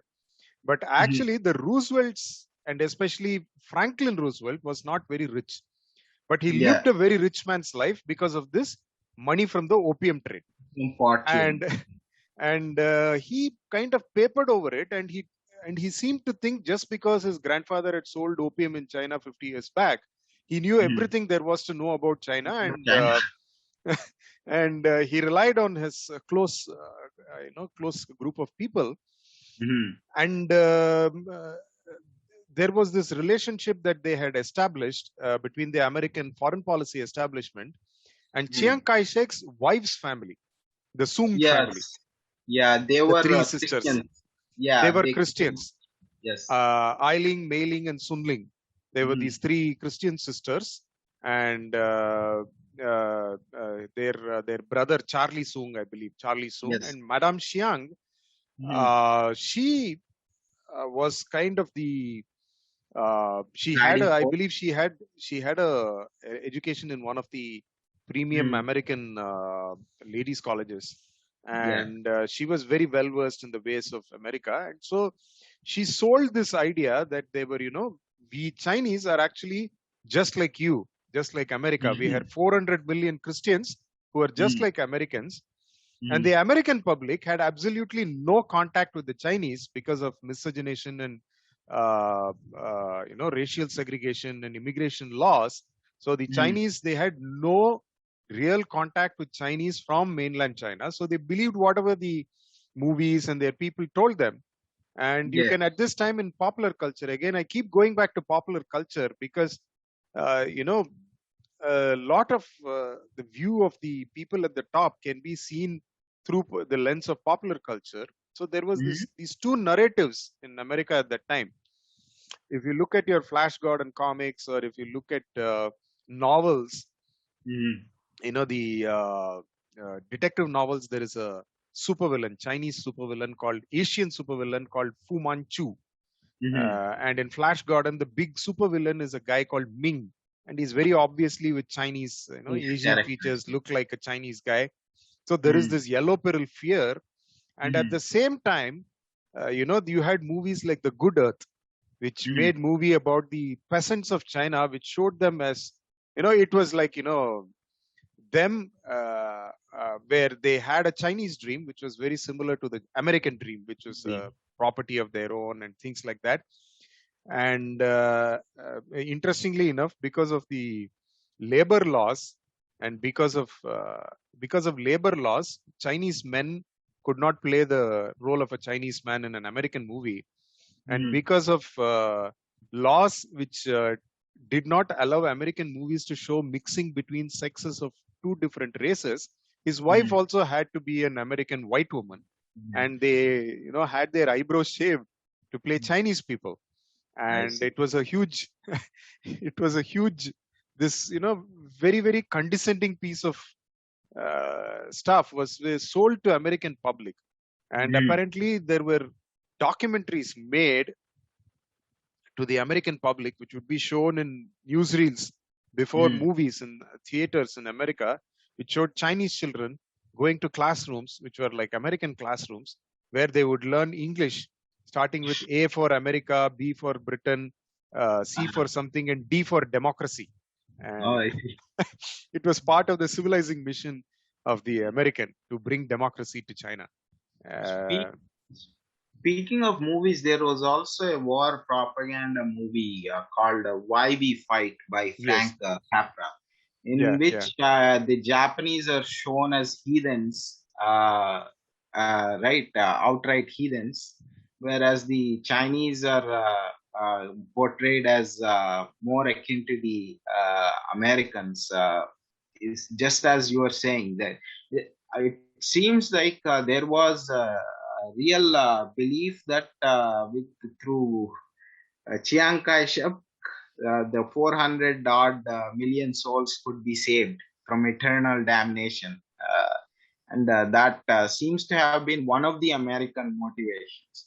Now, from the Japanese side, the we have to remember that China in this period was in a civil war between the nationalists and the communists. And the primary fight of the Japanese was with the nationalist side. Now, you asked an interesting question in your email, which was whether anyone on the Japanese side felt that this idea of getting into conflict with the nationalists was such a good idea. Wouldn't they get bogged down? Now, there was an interesting character by the name of Kanji Ishiwara. He was involved, he was one of the players in the Manchurian incident in 1931. But later on, he developed a sort of grudging respect for the force of Chinese nationalism, and he felt that it was a bad idea for Japan to get mixed up in this conflict with the KMT, get bogged down in it, and he also the in this in terms of in relation to your other question about whether the war with America was inevitable. Now he was also of the view that the war with America should not happen then at that point because he thought that Japan was woefully short of resources. He put together a huge industrial plan to get Japan into shape for taking on America. And his idea was that Japan should first reconstruct itself industrially and in terms of gather the resources. Because remember, the one of the crucial factors in that whole World War II was oil. Now Japan yes, had like the domestic Japanese supply was I think 7 lakh liters or 700,000 or something, whereas America was producing 222 million barrels or something. And throughout the war, the Allies are said to have consumed 7 billion barrels of oil, and America supplied 6 billion of those. So he thought that the war, in his view, also the war was inevitable, but it had to be delayed. Japan should first prepare itself and then go to this war. So that is an interesting aside, but now we know how the war went, the Americans eventually won. They nuked Japan in Hiroshima and Nagasaki. But another interesting fact that is that I think is poorly touched upon, at least in mainstream narratives, is the Soviet role. Now we think the Soviets helped destroy Germany, but the Soviets played a very important role in the Pacific theater as well. See, now in the dying days of the war, Stalin launched a brutal campaign into what is now Manchuria. And I think Manasa Tarangini sort of already mentioned this, but essentially the Soviets steamrolled the Japanese. By this point, the Japanese troops in that area were all what you call green. They were not very experienced as well, and Japan was on its last legs. And Stalin saw this as the opportunity and launched a brutal campaign. And for the Russians, it was also a sort of revenge for their loss during the Russo-Japanese War. This campaign, and as so in the popular American narratives, it is always that Japan surrendered because we nuked them, because they want to justify the nuclear attacks. I mean, it was actually, I believe there was one school of thought that still thinks that they thought we need to prove to the world that we have this power and we have this overwhelming superiority in power in arms, and they could have very well used it. They could have very well used it on the European theater, but they didn't want to do it on white Christian people, and so it was just in Japan. It was just heathen, you know, yellow people who were going to die, so they went ahead and did it. Yeah, and it was also a sort of demonstration to the Soviets as well that America now had the bomb, right? But from the Japanese perspective, I have come across both a Japanese author and a Western author that which who say that the crucial to the Japanese surrender was the fear of the Soviets, that the Soviets would not stop with Manchuria, that they would actually invade into Hokkaido and maybe perhaps into even into the main island as well. Besides Manchuria, eventually the Soviets also grabbed the what are called the Kuril Islands. Yes. Even the Sakhalin and Kuril Islands, Manchuria, and they also advanced into Korea. Yes. They were fairly. I mean, see, what could have probably happened is, if the Americans had not nuked Japan and had relied on conventional forces instead, the Soviets would have got there the same way they got into Germany, and there would have been a vivisection of Japan the same way as there was a vivisection of Germany perhaps and Korea. The Soviets would also might have tried to executed Emperor Hirohito. That was a possibility as well. The position of the emperor. So I think all these factors played a role in why the Japanese decided that it is better to surrender to the Americans than to take a risk with the Soviets. And if any of our listeners are interested on the Soviet aspect, you can check out a book called Stalin's War by an author by the name of Mcmeekin, Mcmeekin. And from the Japanese side, making a similar argument is a book called Racing the Enemy by Tsuyoshi Hasegawa. So he also says that the Soviet invasion is underplayed in the Japanese decision to surrender. And but one other thing you asked in the email, because we are not delving into the World War II in detail, but another question you asked was about why. I mean, was the not another question you asked. The question was the war inevitable? But see, the it's also a possibility that the Japanese could have, instead of attacking America, they could have joined their German allies and tried to attack the Soviets from the uh, east, right? So that why that didn't happen, and all the internal debates. See, the Japanese decision was strongly driven by domestic policy, and all these internal debates are covered in the book called The Rising Sun by John Toland. I would say it's the most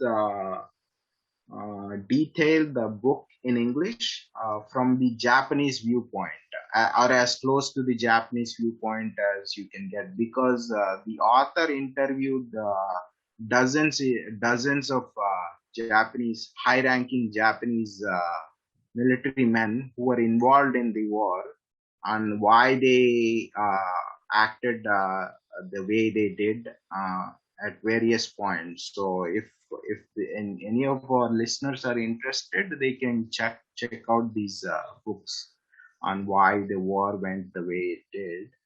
Now I want to jump into the post-war era now, because we think this will surprise many. I think some Americans as well, but many Hindus also.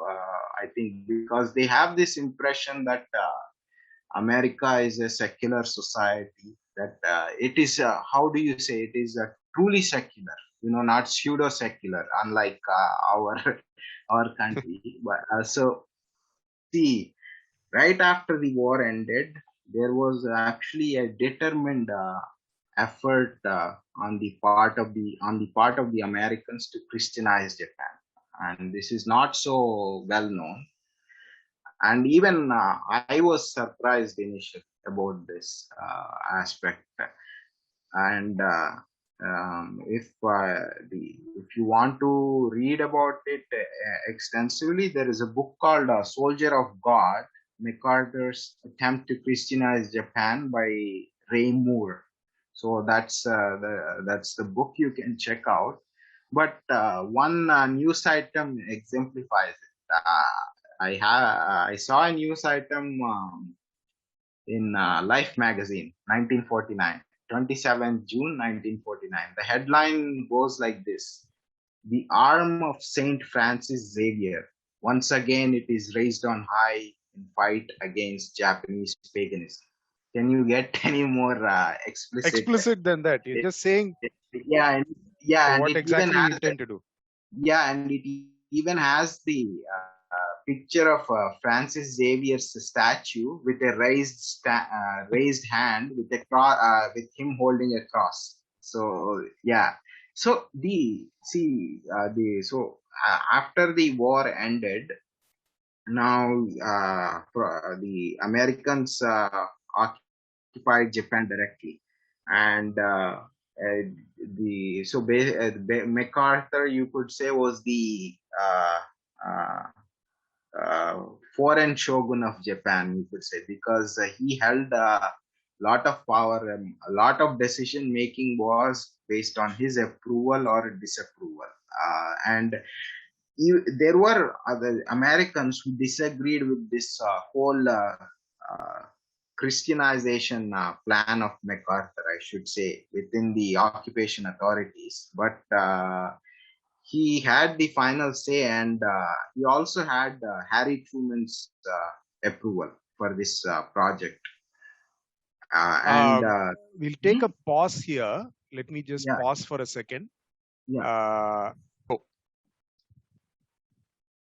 Yeah. So to come back to MacArthur's attempted Christianization of Japan, it had Harry Truman's approval. And to give a sample of the kind of measures the Americans took to this end, I'm just reading out this passage It's from an article called "Breaking the Seal on the GHQ Burned Books" by Nishio Kanji. He says the occupation did not pointlessly try to convert the Japanese to Christianity all at once. Destroying the faith ultimately pins down a country's national power. However, and they knew that was the best schemes for destroying a country. This is why they allowed the imperial system to remain, though they confiscated the larger part of the imperial family's properties, and ancient members of the imperial family, who should have been the bulwarks of the house, were divested of their imperial status. They had the emperor issue his Declaration of Humanity and had a Quaker widow assigned as tutor for the crown prince. They went so far as to remove all the barriers and made the emperor as any other Japanese person.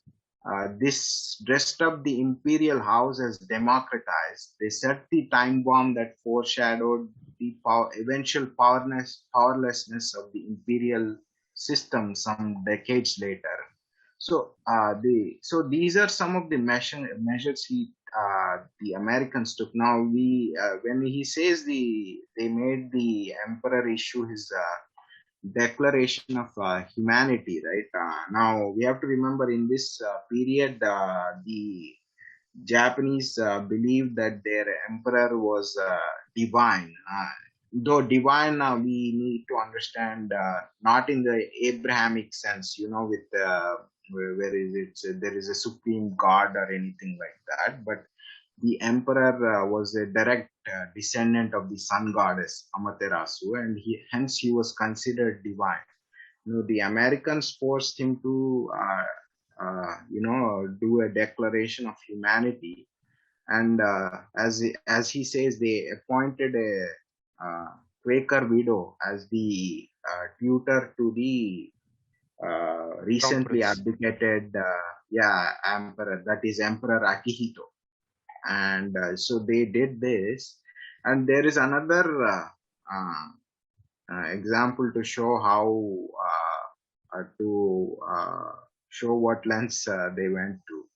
I think MacArthur gave out a call, an official call for that they would not get another opportunity to Christianize Japan like this, and that every missionary in America, he gave a call that they should come to Japan. Now you see, we have to remember up until the end of the war, Japan had state Shinto, which gave primacy to Shinto, and the Japanese had been directly acting against the missionaries once the relations with the West deteriorated in the 1930s. Now, the Americans dismantled state Shinto. They said Japan henceforth should be a secular society. The state is not to support Shinto or any other religion.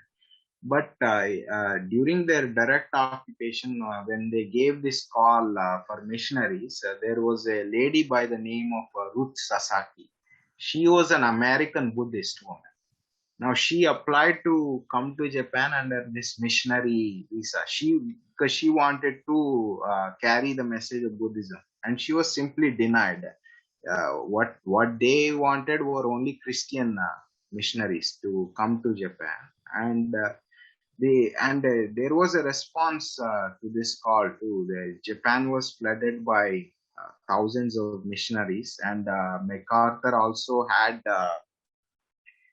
10 million Bibles shipped over from America on U.S. naval ships. Now, the story of what these Bibles ended up is funny. See, he thought the Japanese needed salvation, and they can find it through the Bible. But in this period, Japan had severe shortages of all kinds of goods, including paper. Now, apparently, the Japanese men used it to wrap as wrappers for smoking. Smoking. They call it holy smoke.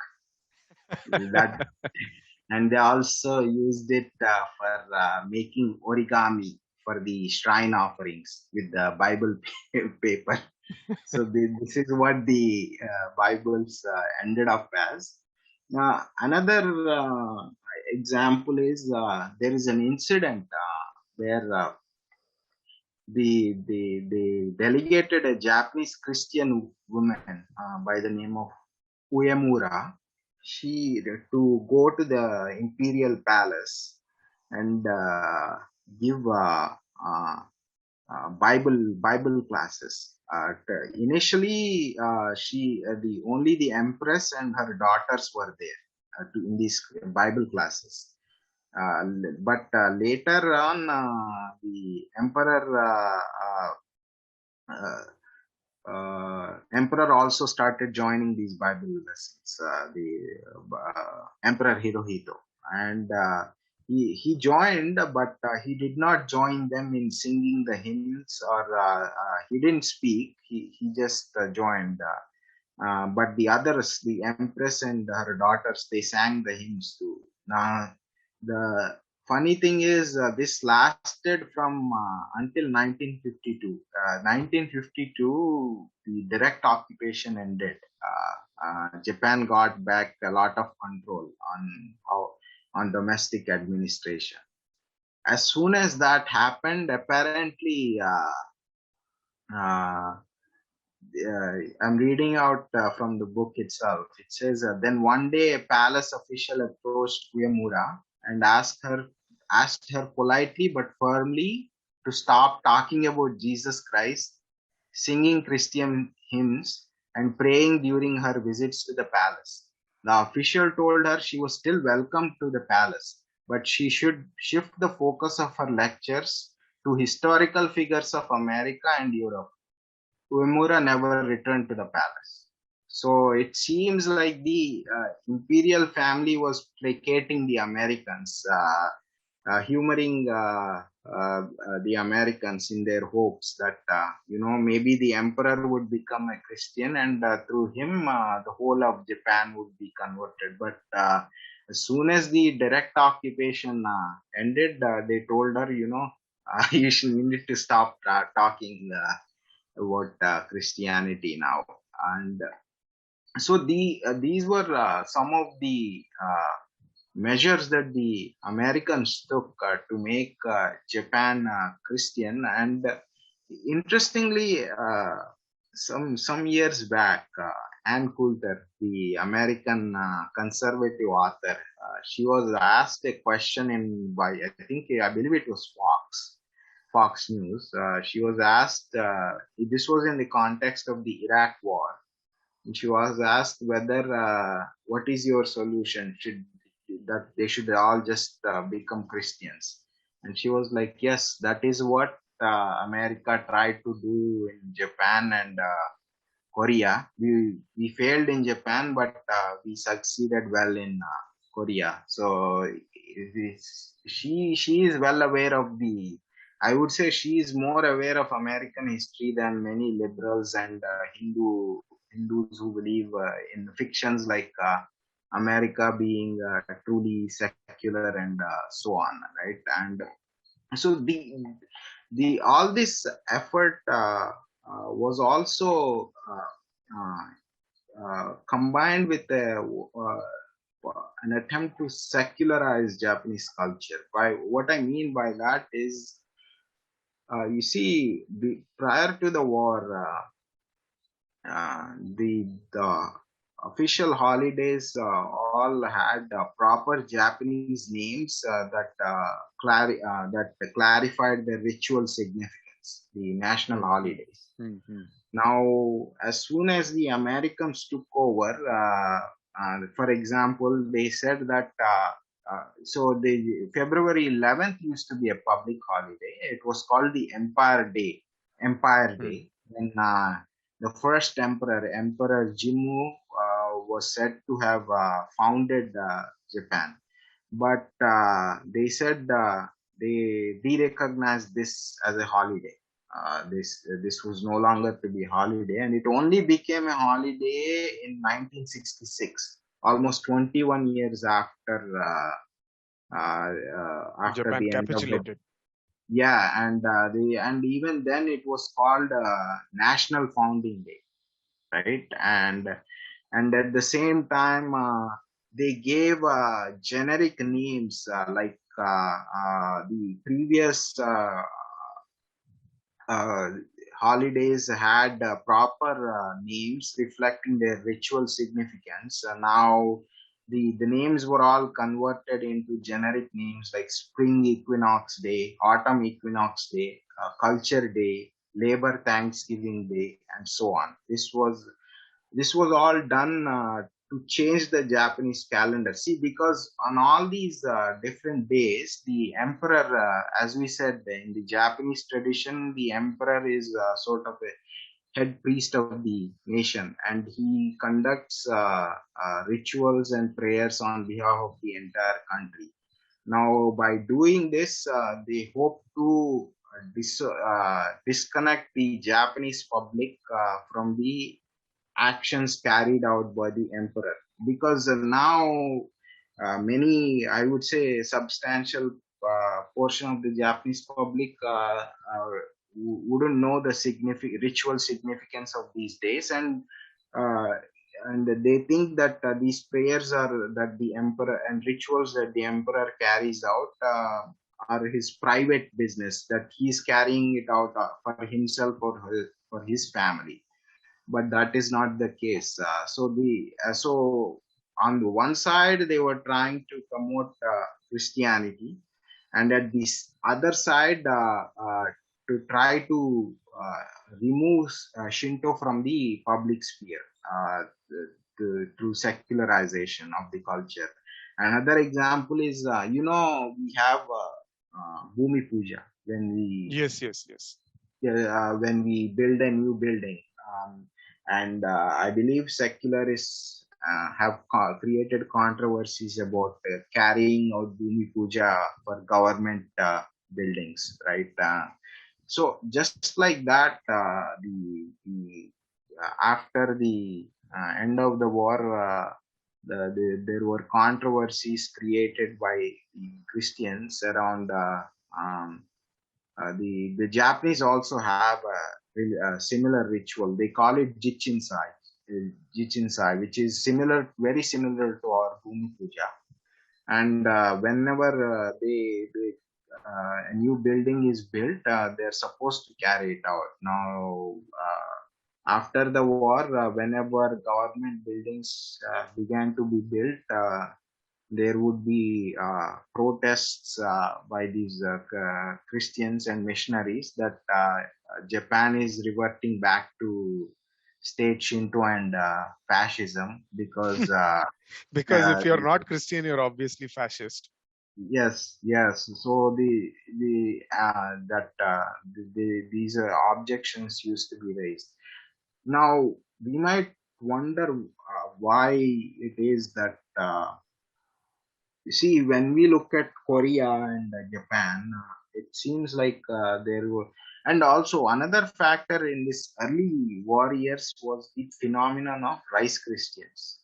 You see, we think that the use of monetary incentives for conversion or using poverty to convert people is many Hindus do not know that this is it's not something unique to the subcontinent. It is there everywhere Christianity goes. They try to exploit poverty. Now, in this early war period, obviously the whole country was devastated, and there were many Japanese on the verge of starvation. And we know that the Christians were also using monetary and incentives and food support as a means to try and convert the Japanese. Apparently, the Japanese who didn't convert called these converts derisively as rice Christians. So that phenomenon was also there. Now we have to wonder why it is that the Americans largely failed. Even Ann Coulter says that we failed in Japan, but we succeeded in Korea. I would say there are some multiple factors. One was the rapid growth of the economy. As I said, the uh, the Christians were using poverty to convert Japanese, but Japan grew very rapidly soon after the war. By 1964, they had opened the Shinkansen and were hosting the Olympics. That was only 19 years after the war. So that helped block the conversion due to poverty route. The other factor obviously was that, you see, I mean, it makes logical sense that the you emulate the victor. In this case, the Americans were the victors, so why not just take up their religion too? So I think there was a lingering feeling, perhaps it is because of the long Edo period preaching against Christianity that was carried over into the Meiji period as well, and right up until the end of the Second World War. The general public had a very negative perception of Christianity as a whole, and perhaps it survived. That lingering feeling was still there, because you see, one interesting fact is, in Nagasaki, the bomb was actually dropped on a cathedral, on a Catholic cathedral, and a lot of the deaths in Nagasaki were Catholic, right? So the reaction of the other Japanese was interesting. See, the bomb fell on the cathedral, but the Sumiyoshi shrine in Nagasaki, it survived intact. It's still there.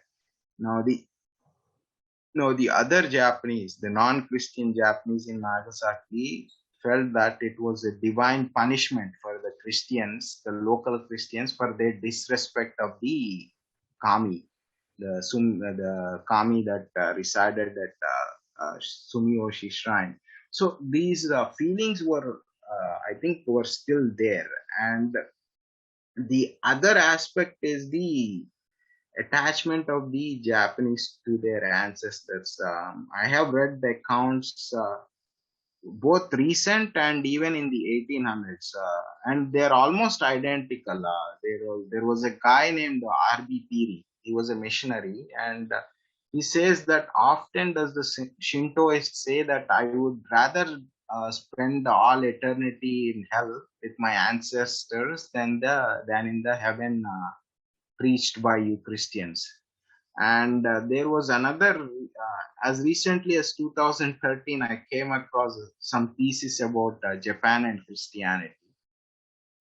And in that also, the author says recently a Japanese woman said that she would rather spend all eternity in hell with her ancestors than in heaven with you Christians, because her ancestors are obviously in eternal hell because they died as pagans, right? And she said, if God didn't have the common sense to reach them in time, I would rather be with them than with your God. So this feeling is still very much there, Yes, right? yes.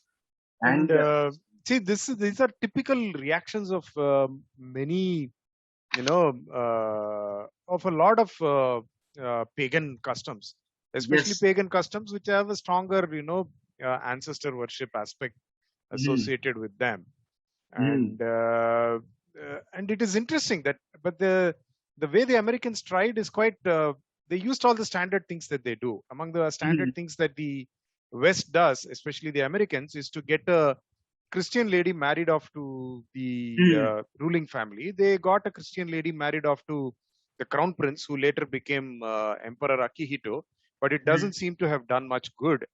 yeah, because I mean, the late empress, I mean, the ex-empress was born into a Christian family, but once she entered the imperial family, there is no evidence that she tried to do any conversion. Instead, Hmm. she completely embraced her imperial duties and carried out all the Shinto rituals that the empress is supposed to carry out, right? And probably there is another factor here. There is the imperial household agency, right, which manages all the public relations between the imperial family and the general public and any outsiders, basically. And they try to avoid.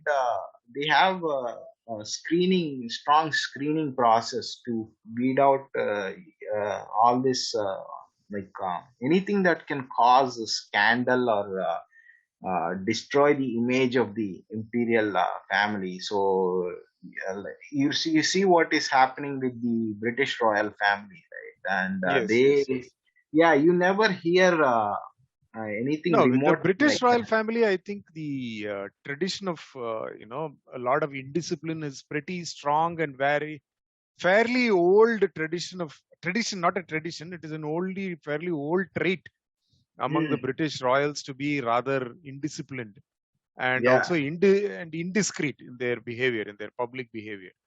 yeah. Even if you go back to the king who abdicated, to even earlier before the king who Marry an abdicated. American divorcee. He married. Yes, He yes, abdicated to marry an American divorcee. She was some actress at the turn of yes, the early 20th century. yes. Yeah, I don't remember the names, Yeah, but this was yes. in the 30s, I believe, before the Yeah, war, yeah. when this man did this. And even before that, during the Victorian era, many of Victoria's own children were supposed to have been very indiscreet about their public behavior. Yes. Unnecessary to go into the details. Yeah, yeah. You can, the Scandals, British but tabloids speak all about it, so there is no need for us to yeah. repeat. So there is nothing remotely like this as far as the imperial family in Japan goes, right? And I think that to an extent also helped because the imperial, whatever the constitution says, and whatever the American imposed constitution says, there is still a lot of respect among the Japanese public for the imperial family and the imperial institution as a whole, right? So I think these factors all came together and helped prevent any large scale conversion in Japan. Now, Korea is an interesting case because, as Ann Coulter said, we failed in Japan, but we succeeded in Korea. Now, if you ask the Western scholars about why Korea converted, they will typically say, oh, it is because in Korea, Christianity was associated with anti-colonial resistance to the Japanese, right? But if you look at the actual numbers, in the first Korean census after the war, the South Korean census, the Christians were still only 5%. But many in the elite were Christian, and they were supported by the Americans, like this guy Syngman Rhee, who was the first dictator of South Korea, right? And what and they so under after it was really after the Korean War and up until the 1980s that Christianity really exploded, and we can give some reasons. One is the poverty. That's one thing. Throughout this period, Korea was a very poor country. It was developing. By late 1980s, it developed. It was coming to be classified as a newly industrialized country. But the 1950s, 1960s, it was still very poor. And we know the usual phenomena. The Christians were preaching, were using monetary and other such incentives to convert the Koreans. The other factor seems to have been the what I call see, historically Korea had the Korea had an elite called the Yangban, who were the sort of the Confucian literati of Korean society, right? And somewhat akin to the samurai, but they were not military class as such, but they were more a literary Confucian literary class, right? And they had a very negative attitude towards the Korean indigenous Korean religion, the Korean shaman tradition.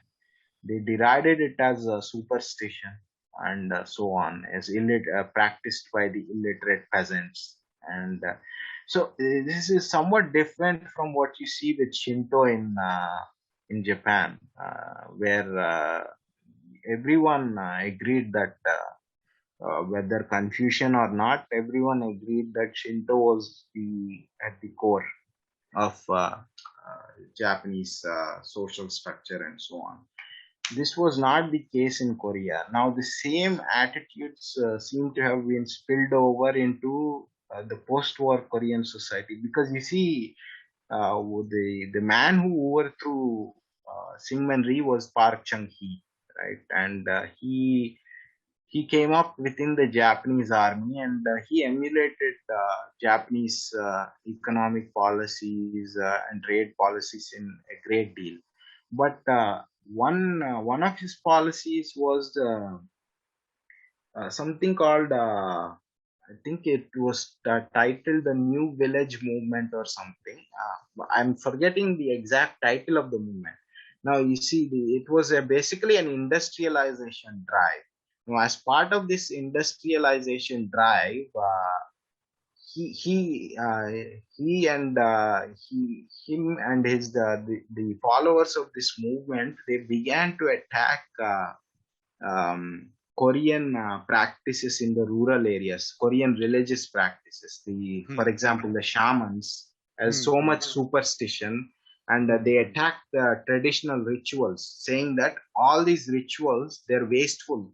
We could be spending that money to feed the poor. To industrialize Korea. And so this and at the same time, the Koreans were also migrating en masse from the villages to the cities. The same phenomenon that we are seeing now in China and India. So all this opened up a vacuum as well. So there's so-called spiritual vacuum within the Korean society, and into this vacuum, the Christians seem to have stepped in. And at the same time, they also used to preach scams like the prosperity gospel. You know that being a Christian will make you rich, will make Korea rich. It was one of those guys was the Reverend Moon. Yes. I don't know if you're old enough to remember this, but Moon was very popular in Korea. But when he actually hit America in a big way, that's when America took note of this guy, and then he became a laughing stock, and the whole thing came to an end. Okay, I know of his name and his ideas, but I didn't know about his American adventure and how it went. Yeah, so as soon as he hit America, this guy became a complete figure of fun and all that, and he was heavily lampooned, and his followers were called Moonies. The phrase Moonies, I remember it now. This was in the 80s, late 80s was when the whole thing came, was, I think it was struck down by means very uniquely American, by just turning it into into a figure of fun and lampooning and then destroying it. But so it's very clear how they look at these, outbreaks, seemingly viral outbreaks. So when the outbreak actually hits their shores, they take very good care to, kind of neutralize the suppress it. And so I think these are some of the factors that can explain why Japan and Korea went in different directions. And if you look at but still, like when you look at South Korea today, many people think South Korea is majority Christian, but that is actually not the case. It is only around 30% Christian, which is curious because if you go back and read the 1980s literature, it seems like by 2000 they were expecting majority of Korea, South Korea, to be Christian, right? And I suspect that they got all the low hanging fruit, the ones who were most susceptible to this kind of a scam, and at the same time, by 1990s, Korea was becoming fairly developed country, and the number of conversions driven by poverty and starvation would have gone down drastically, and it cratered. From then on, it is fairly stagnant. With See, the it's growth. kind of mirrors the experience in Andhra Pradesh Yeah, to some extent. Andhra Pradesh and TN to a lesser extent, but Andhra Pradesh to a great extent, where yeah, the sudden outbreak of Christian conversions, it, mm, I mean, it has been there for a long time. You know, there were Christian missionaries who have been working in Andhra Pradesh, in coastal Andhra Pradesh, since the earliest days, earliest right after, since from right after the mutiny of 1857, there have been the Baptists, and mostly, yeah, you know, Protestants and Baptists have been working in coastal Andhra Pradesh, and then it slowly moved to a movement where now people are, you know, you get this narrative that it's all gone and Andhra Pradesh is mm, now a Christian state and all that. yes, But I yeah, think it's a feature that, you know, Christians in these pagan societies where there is a rigorous pagan worship mm, and pagan philosophy around them, mm, all around them, population, yeah, they pick mm, on the vulnerable parts of the population. And as yeah, these vulnerable population, especially certain communities, I won't take the name in TN also, they use this Christian conversion and mm, the church's facilities to rise in status, social status, and in and mm, then economic status. And once they do, mm, it becomes something of an infradig, you know, of lower social status to still remain Christian. So these people turn in, you know, into Hindus, explicitly mm, Hindus, while still keeping some kind of, you know, they still keep mm, going to church on and use the network and so on, but they, you know, for astral social prestige, they turn into, you know, patrons of temples and so on. So that could yeah, be the kind of phenomenon. Plus, there is also the Christian tendency to project numbers and project influence far in excess of their actual influence and actual numbers. So yes, if you yeah, take, you know, Korean movies mm, again, or Tamil movies, the influence is as though the whole state is Christian, yeah, right? yeah, But they actually form a pretty small portion of the population. yeah. And TN, and my guess is they are nowhere. They're probably 10% at max, no, not more Mm. than 10 to 11%. Yeah, Well, but the impression that people outsiders get is that these people must be what 50% or something like yeah, that. 50% or something like that. Yeah, And again, yeah, in Korea, if you see the movies, all the characters are all Christian. It's all, yeah, yeah, they even adopt Christian names and so on. But yeah, it doesn't seem that, and they have these huge prayer meetings where thousands of people join. But yeah, those same thousands of people could come to the prayer meeting and go and do something else later on. They could be going to a Buddhist temple the next yeah. week, for all you know. Yeah, actually, right now, I mean, there is a kind of backlash also against the Christianity within South Korea because it has a very strong what you call cultish aspects, right? Much more Yeah, so than American mainstream Christianity. We saw that during the COVID pandemic, some Christian cults were responsible for helping spread it, and there is also I have read of Koreans who complain about all this mad Christian stuff, or Korean students forming atheist clubs, atheist to counter Christian activities on college campuses, because same things happen in Korea that we know of in India. For example, they say that the Christians they destroy families because what yes, happens is one person converts, right, and as a result there is a rupture within the family. I know I read a long time back I read of a Korean who blogged on how he became an atheist, and he said that what turned him was his Korean Christian family haranguing the his dying Buddhist grandfather to convert. And that whole experience turned me off religion as a whole, he said. So this phenomenon is also there within South Korea at the moment. So So there anyways, is also this factor that once you get some kind of Western education, you started picking up the latest Western trends, and yes, some factor of wokeism is actually, this woke behavior is yeah, actually counters many of the Christian beliefs yeah, and it is Christian its dogma. own kind of its own kind of counter religion, right? Yeah. And with Christianity being a parent of it. But yes, it fulfills the same religious need, but without the explicit supernatural beliefs. Another, you see, one thing you mentioned about certain groups being targeted within Tamil Nadu and Andhra Pradesh. Interestingly, in Japan, they had something called Buraku liberation theology, Mm-hmm. and but I have tried to find out where it went and what happened, but I haven't been able to gather much information. I mean, as far as I know, most of the Buraku are not Christians at all. So they practice traditional Japanese religion. But this attempt was there. Now we can see the parallel in our own country with something the Christians call Dalit liberation theology. So let's, if we just conclude the discussion, the longish discussion on Japan. Mhm.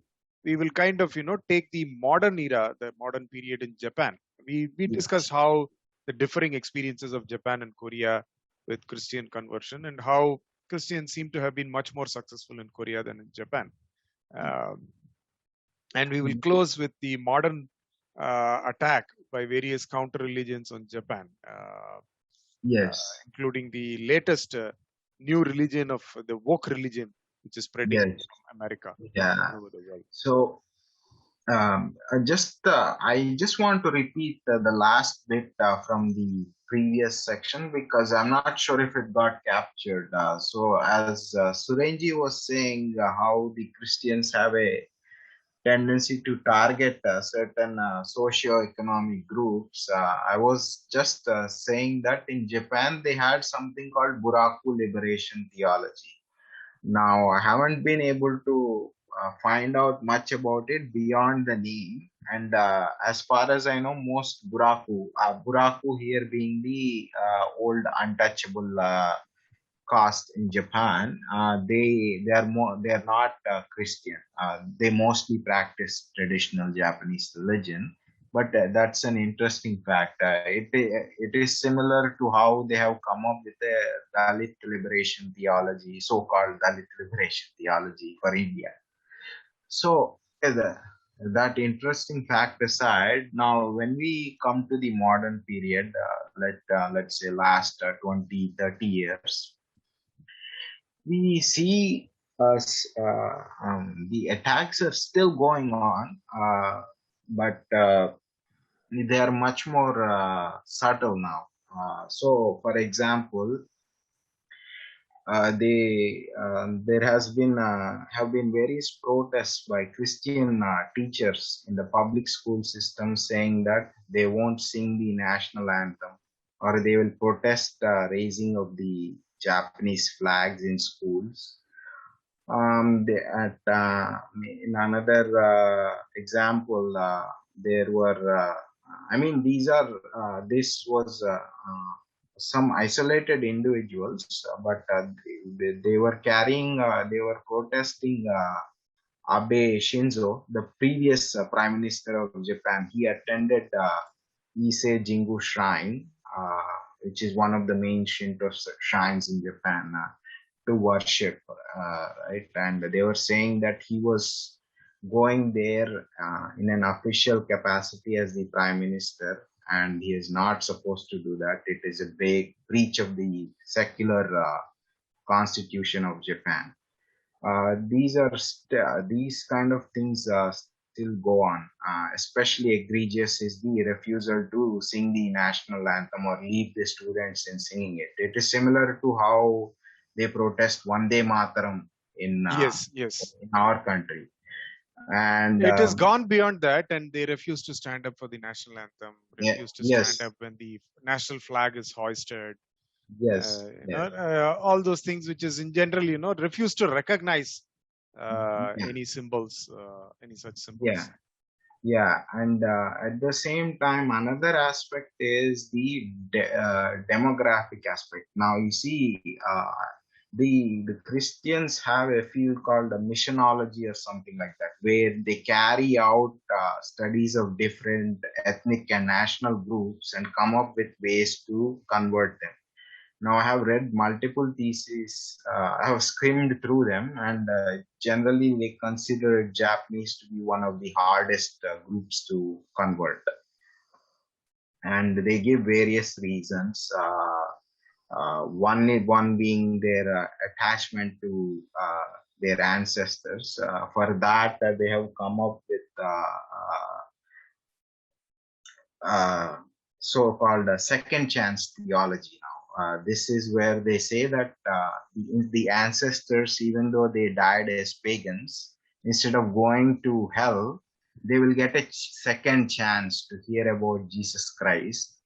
And based on whether they accept or not, they can go to, if they accept, they can go to heaven. So they still carry out these studies, but it does not seem to be working. Only around 2% of Japan is said to be Christian, and they're said to be very hard to convert. The now another way to expand your religion is through immigration, right? Yes, And he this is another track they are trying. So the Japan is demographically declining, right?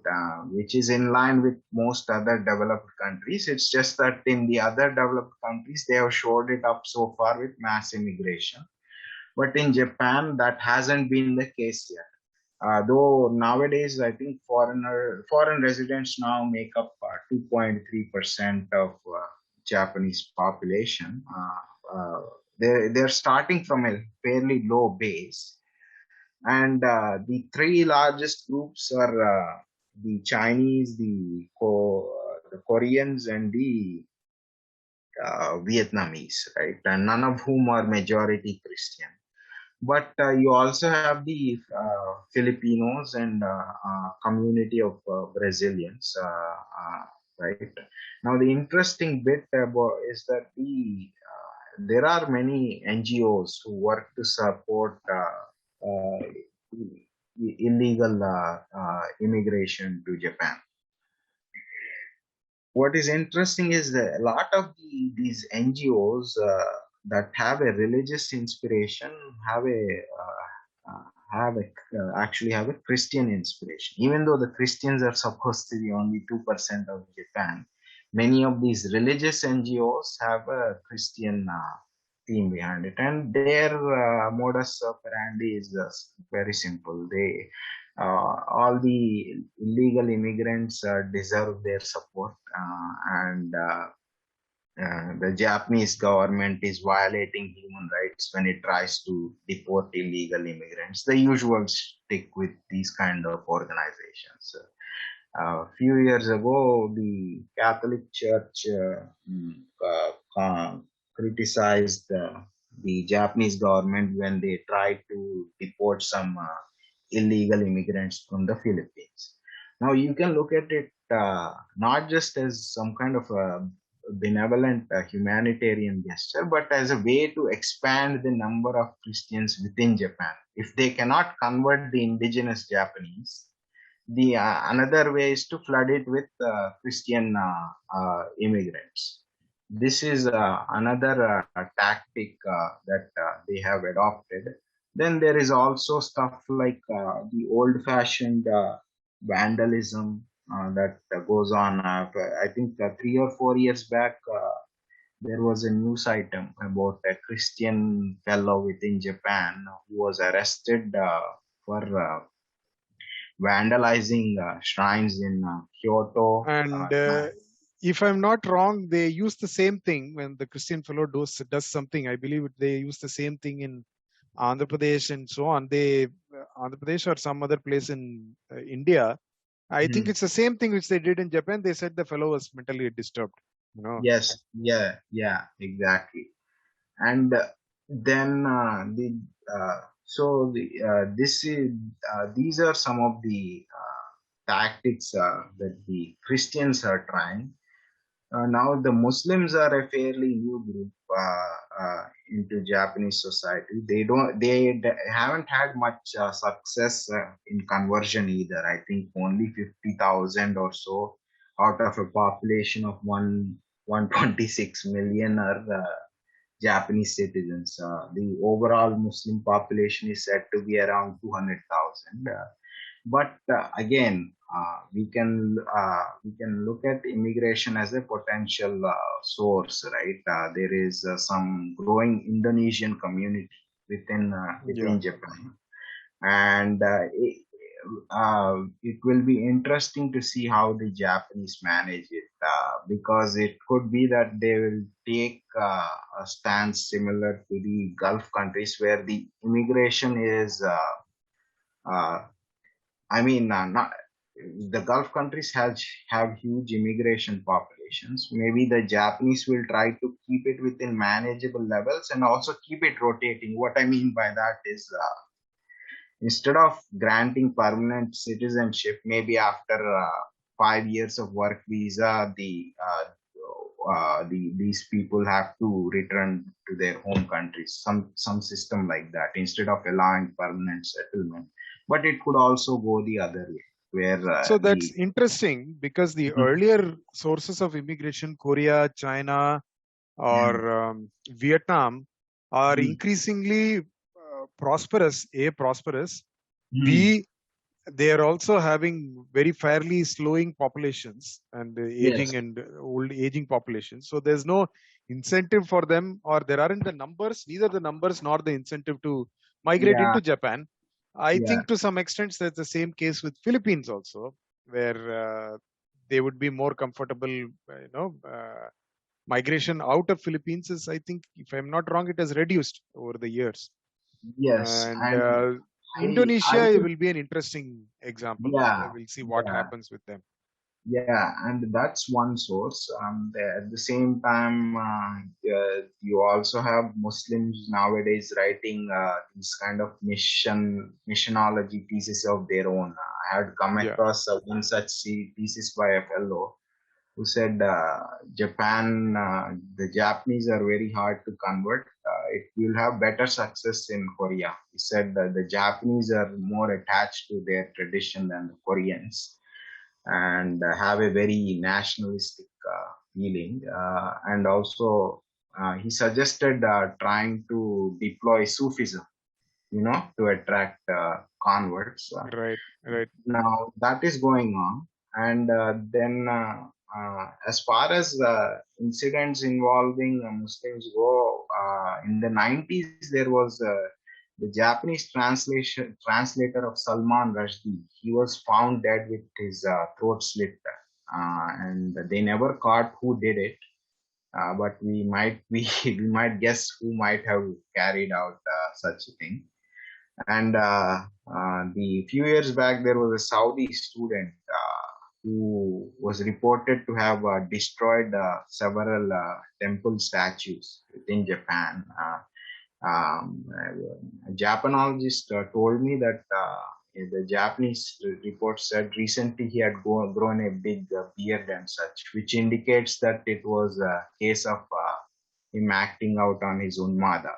Right? And then I have come across news items like these Ahmadiyas who masquerade as the most peaceful. So I think some of them have somehow managed to get refugee status in Japan. Instead of being grateful to the Japanese, like any typical counter religion, they were saying that the Japanese should not publish those Charlie Hebdo cartoons.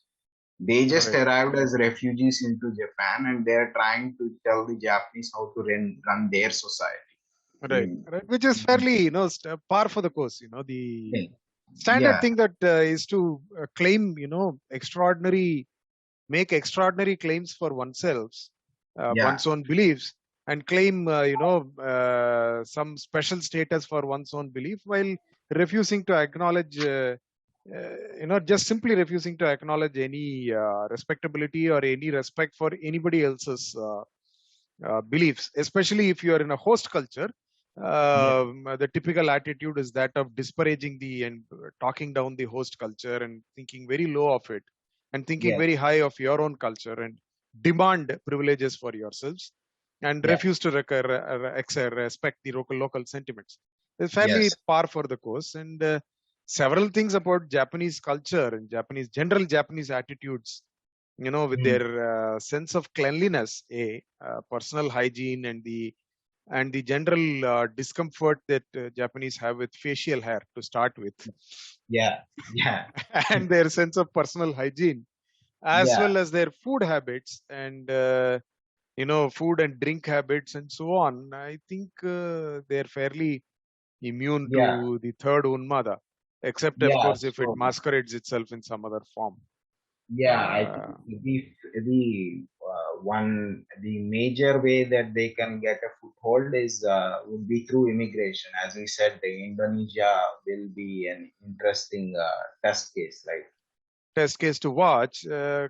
But considering that Indonesia internally, I mean, I'm not sure how much I can credence I can lend to some stuff that I read, but it Mm, says that Indonesia itself is, as a case of Islamic projection, power projection, rather than actual mm. large core of, very devout Muslim Oh, population, yeah, very devout mm, Momin population, the more devout Momin, very yeah, strongly practicing Momin population is probably not more than 30 to 40%, and the overall yeah, population of the faithful is not more than 70 to 80% of the country, is what, yes, in and some the cases, put it even as low as 60% of the yeah, population being as actually being practicing mm, Muslims who are practicing some form of Islam, whereas it's only 30% who are actually the regular practicing faithful, the kind that yeah, lands up at the mosque every Friday. So yeah. that will be The interesting. the other interesting thing, as I said, is that the Japanese might simply, do what I said, where they allow in limited amount of immigrants, but and up to only a temporary period, like let's say a 5-year visa, and once your work permit expires, they don't renew it. That is also a possibility, especially now that they have seen how the experiment in Europe went, right? And Yeah. so the where things started off as temporary, but then things became permanent, and we see how things are going in Europe, and See the they have. see what the Islamic societies themselves offer a model for how you should protect your culture, your national character. It's very clear. I mean, as Zakir Yeah, Naik said, Islamic countries will never allow you to preach any other religion except Islam in that country.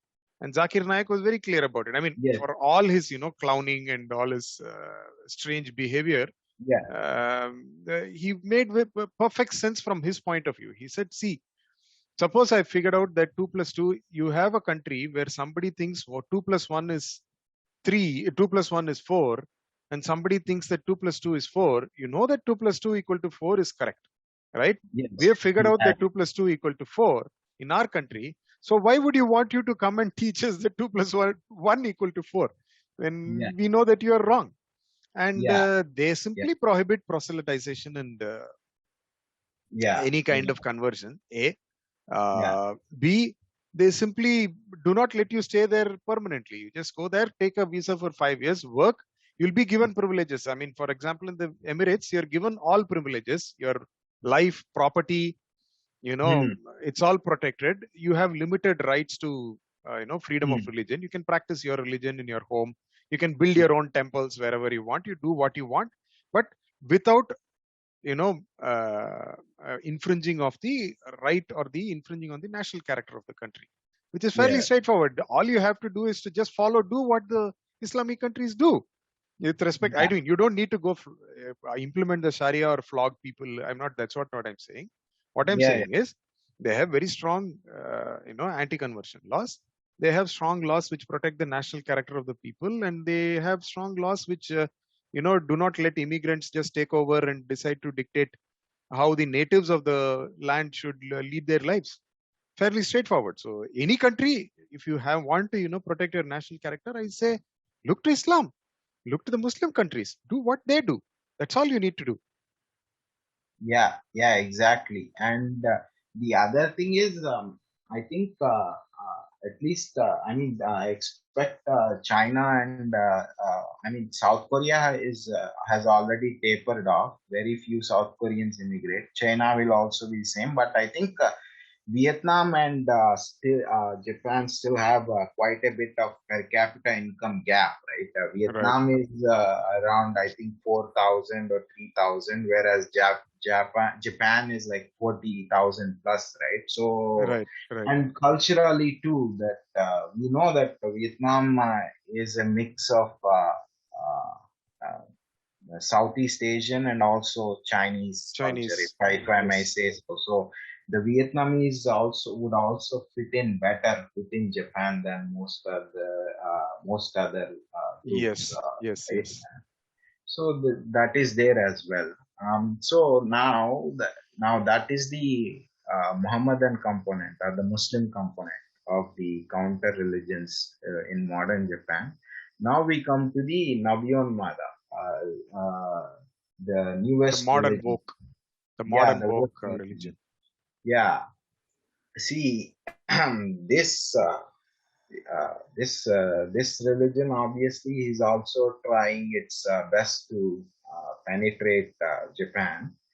There are various means that are adopted. One is this. Every year, you must see this news that Japan ranks 122nd in the gender gap index, or 126, behind even Saudi Arabia. Yes. And if I'm not wrong, Malala Yousafzai wanted to go to Japan to talk about girls' education in Japan, where every girl is already educated when her country, Afghanistan, half the girls are not allowed to go to school. And she forgot all that about Pakistan and Afghanistan. I think Pakistan is her home country or something, where girls are not allowed to go to school. And she wanted to go to lecture to Japan and tell them how they need to, support education of girls or something like that. And so there is this that every year it is announced, right, that Japan is so behind in this gender gap index and so on. Now, one of the things that they are attempting to do is, try to shame the Japanese elite into thinking that Japan is behind, that it should catch up through quotas and such, right? So far, that hasn't worked.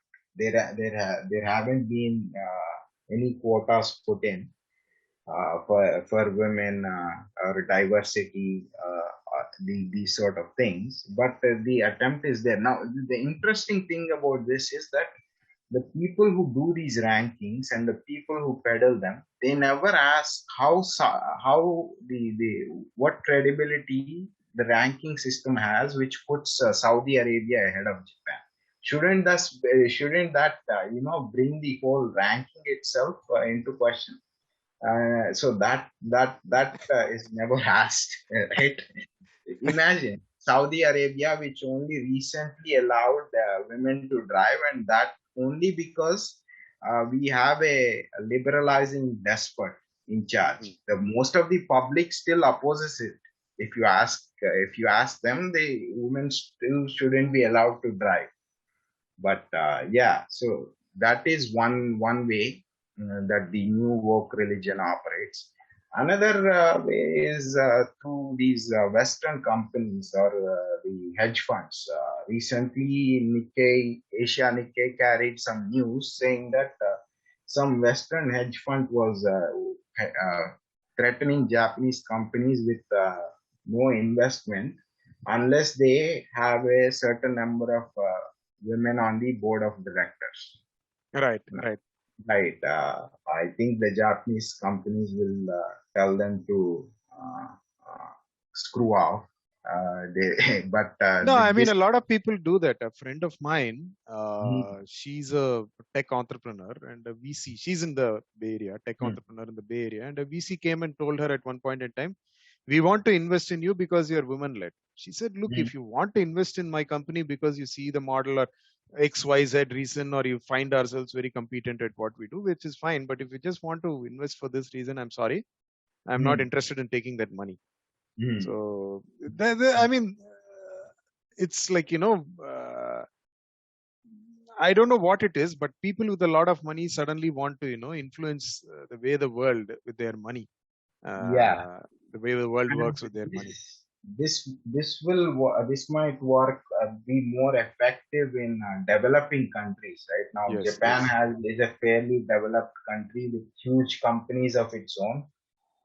Right, and I don't think anyone in Sony or Panasonic is going to set company policy based on what some Western hedge fund says, right, right? right, This is one more means, and another means is through this through the judicial route, right? Now, Japan does not, for example, recognize what we call the homosexual marriage, right? There right, is no right, same-sex marriage. There are certain wards within Japan that recognize civil unions. It depends on the ward. Only a few wards recognize it. Now, one can expect that eventually some LGBTQ group might challenge this as discrimination, right? We know that that is their usual modus operandi, and they might go to court for same-sex marriage, because if you see in the neighboring Taiwan, they first put it to vote by the people, and the people rejected it. I mean, the same-sex marriage, but then the High Court pressured the government into it, right? So the the same they might hope to repeat the same thing in Japan, but it seems from my reading at least, the Japanese judiciary seems. I mean, compared to what goes on in Israel and India, the Japanese judiciary is yet to be seen, yet to be subverted. I base right. this on several rulings of theirs. So in the 90s, they had some Christian widow who went to court saying that the enshrinement of her soldier husband was unconstitutional or something. He was not a Christian, I believe. The court and the Japanese, they enshrined their war dead and soldiers who died, and they carried it out in the case of this guy. She went to court, and the court simply seemed to have said that this is not in violation of the constitution. You Christians might have you are given the freedom to practice your religion, and we Japanese have our own ways. You need to respect that, right? Something like that was implied by the court judgment. Now, recently, again, their Supreme Court has ruled in favor of a Meiji era law, which says that a married couple must have the same surname. It doesn't say that the wife has to take the husband's Husband surname, surname. Yeah, because there are the Japanese also have this practice of adoption, right, where they adopt especially business families, prominent business families, when they think that their natural heir lacks the capacity to run the business, they adopt a competent adult male into the family. He will take the family surname, and usually he will marry the daughter of the family. Okay. Many prominent companies have done this. Toyota, Suzuki. I think Suzuki, the last 4 generations have been run by men of this sort who married Right. into Right. the Suzuki family. Right now, the law simply says they should share the same surname. It doesn't say that. The wife has to take the husband's Yeah, surname. yeah. But in practice, most cases, women take the surname of their husband, right? Now, Right. this Right. has been challenged multiple times. Again, it has been challenged recently, and again, the Supreme Court has ruled that it is not unconstitutional. So the judiciary seems to confine itself to its role instead of trying to play the advocate of the woke, right? And seize the role of the executive. And that so the this route does not seem to be very promising for now. And the other way is through things like entertainment, movies, right? Yes. Yes. Yes. And again, we have to remember that the Japanese are a fairly large economy where most employers are Japanese companies. And they also have a thriving movie industry, anime and manga and anime and so on, right? So in that sense, they are not simply reliant on American shows or American TV. Yes. Yeah, and and then there is also the very low level, I mean, of English fluency within Japan, right? Even Korea is fairly English fluent compared to Japan. Very few Japanese people can speak English fluently, right? And this sort of limits the amount of The reach interaction. amount of reach that the woke. Yeah, Yeah. yeah. The woke crowd gets in Japan. You look at that Tokyo Pride parade, right? For maybe 30-40% of them will be Western expats in that Tokyo Pride parade. I have seen videos of it, right? And it is also fairly tame. I mean, there is no overt sexualization that you see in the Yeah. Western Yeah. pride parades, right? So this route, the lack of English, and the fact that the Japanese have their own TV shows and entertainment, plus the fact that most the employers are the Japanese companies themselves, right? See, Infosys has to peddle the woke agenda because they rely on the American market to a large extent for outsourcing, right? Whereas the See, Japanese companies. with a lot of Indian companies, I'll tell you my Mhm, experience with a lot. My experience in the sector has been fairly long, mhm, couple mhm. of decades and more, and Yeah. still counting. My Mhm, experience is that a lot of Indian companies go through this because you need to do certain things, right? mhm, uh, I know many guys who just buy a pair of golf clubs to go and play golf. They don't really like to play golf. It's just that you mhm, do these things, right? mhm, And so, speaking some of the work language and, mhm. it's things that you go through with, right? Yeah. Right. Mhm, It's like, it's like going to a sit down meal at a fancy French restaurant with a client, and the stuff is mhm. horrible. The food is horrible, but you go through with it because, Yeah. it's just something you do to keep people comfortable, and Indians have this, especially Mhm, Indians of my generation and earlier, and who Yeah. deal, who have a lot of business to do with Western world, Yeah. like to please Mm. and to generally not threaten them. The Westerner. It's better that your Westerner doesn't feel threatened by you in general. So that is. Yeah. The Indian saying things like "Thank God it's Friday." I mean, it doesn't make any difference. You're going to work on Saturday anyway. But Yeah. saying things like that, it's just Yeah. a way of making the other feel comfortable. So this woke thing that happens in Indian corporate offices is something that concerns me far less than what Mm. happens in some of the universities and campuses in India, as well as the Yeah. media.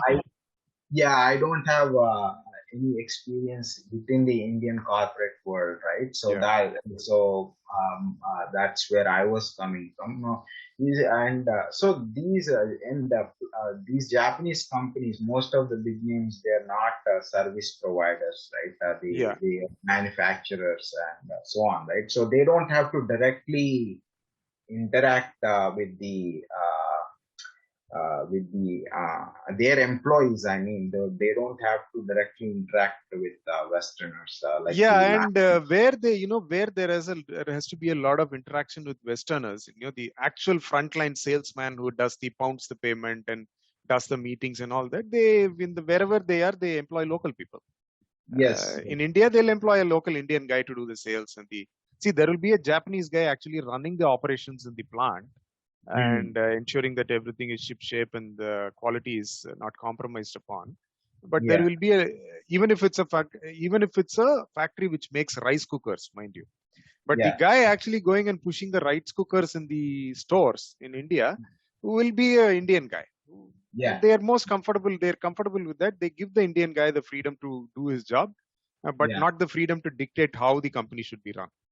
Yeah, exactly. And so the this also and this also fairly limits the impact that the woke religion can have, right? And the other thing is when they promote woke, they usually do it in the West to Right. cater to the Western market, right? So, for example, Subaru, I think it markets itself to lesbians in the West. Right. But in Japan they don't do anything like that, right? So So, in my that's opinion, some of the things that they're prosperous. They're a mm, fairly large market in themselves, in and of themselves, and they yeah, control their education. Their education is like fairly state funded, state mm, managed mm, education. So their entire they have a lot of cultural continuity mm, in their movies and their media output, and they're a large enough market that a local market is sufficient to sustain the media and entertainment industry. And finally, if you look at it, the social contract has not frayed. The yeah, social contract is intact, unlike in the West. I mean, where the maximum amount, the counter religions gain strength wherever there is the social contract frays. mm, yeah, And the social contract has not frayed in Japan. And they take a lot of pride in keeping it there, keeping it where it is. So I'm fairly sanguine about their prospects, mm, going forward. yeah. So I think with that, I think we have covered all we can, Surenji. I think Yes, yes, let's end yes. it. Yeah, Yeah, I think you've been very patient with us and given us so much of your time, yeah, mm, time which you could probably spend doing something which you like more than chatting with a guy like me. So thank you very much for that. yeah, And this has been most informative and enjoyable. So mm, do follow for our listeners and our viewers. Do follow Rajrasva on Twitter. Don't mind the language at times, but there's a lot of information and insight that you can get. So thank you very much, SP, and thanks to our viewers. Looking forward to meeting you all again. Thank you very much. Thank you, Surenji, and thanks to your listeners for paying attention. Thank you. Thank you. Bye. Bye.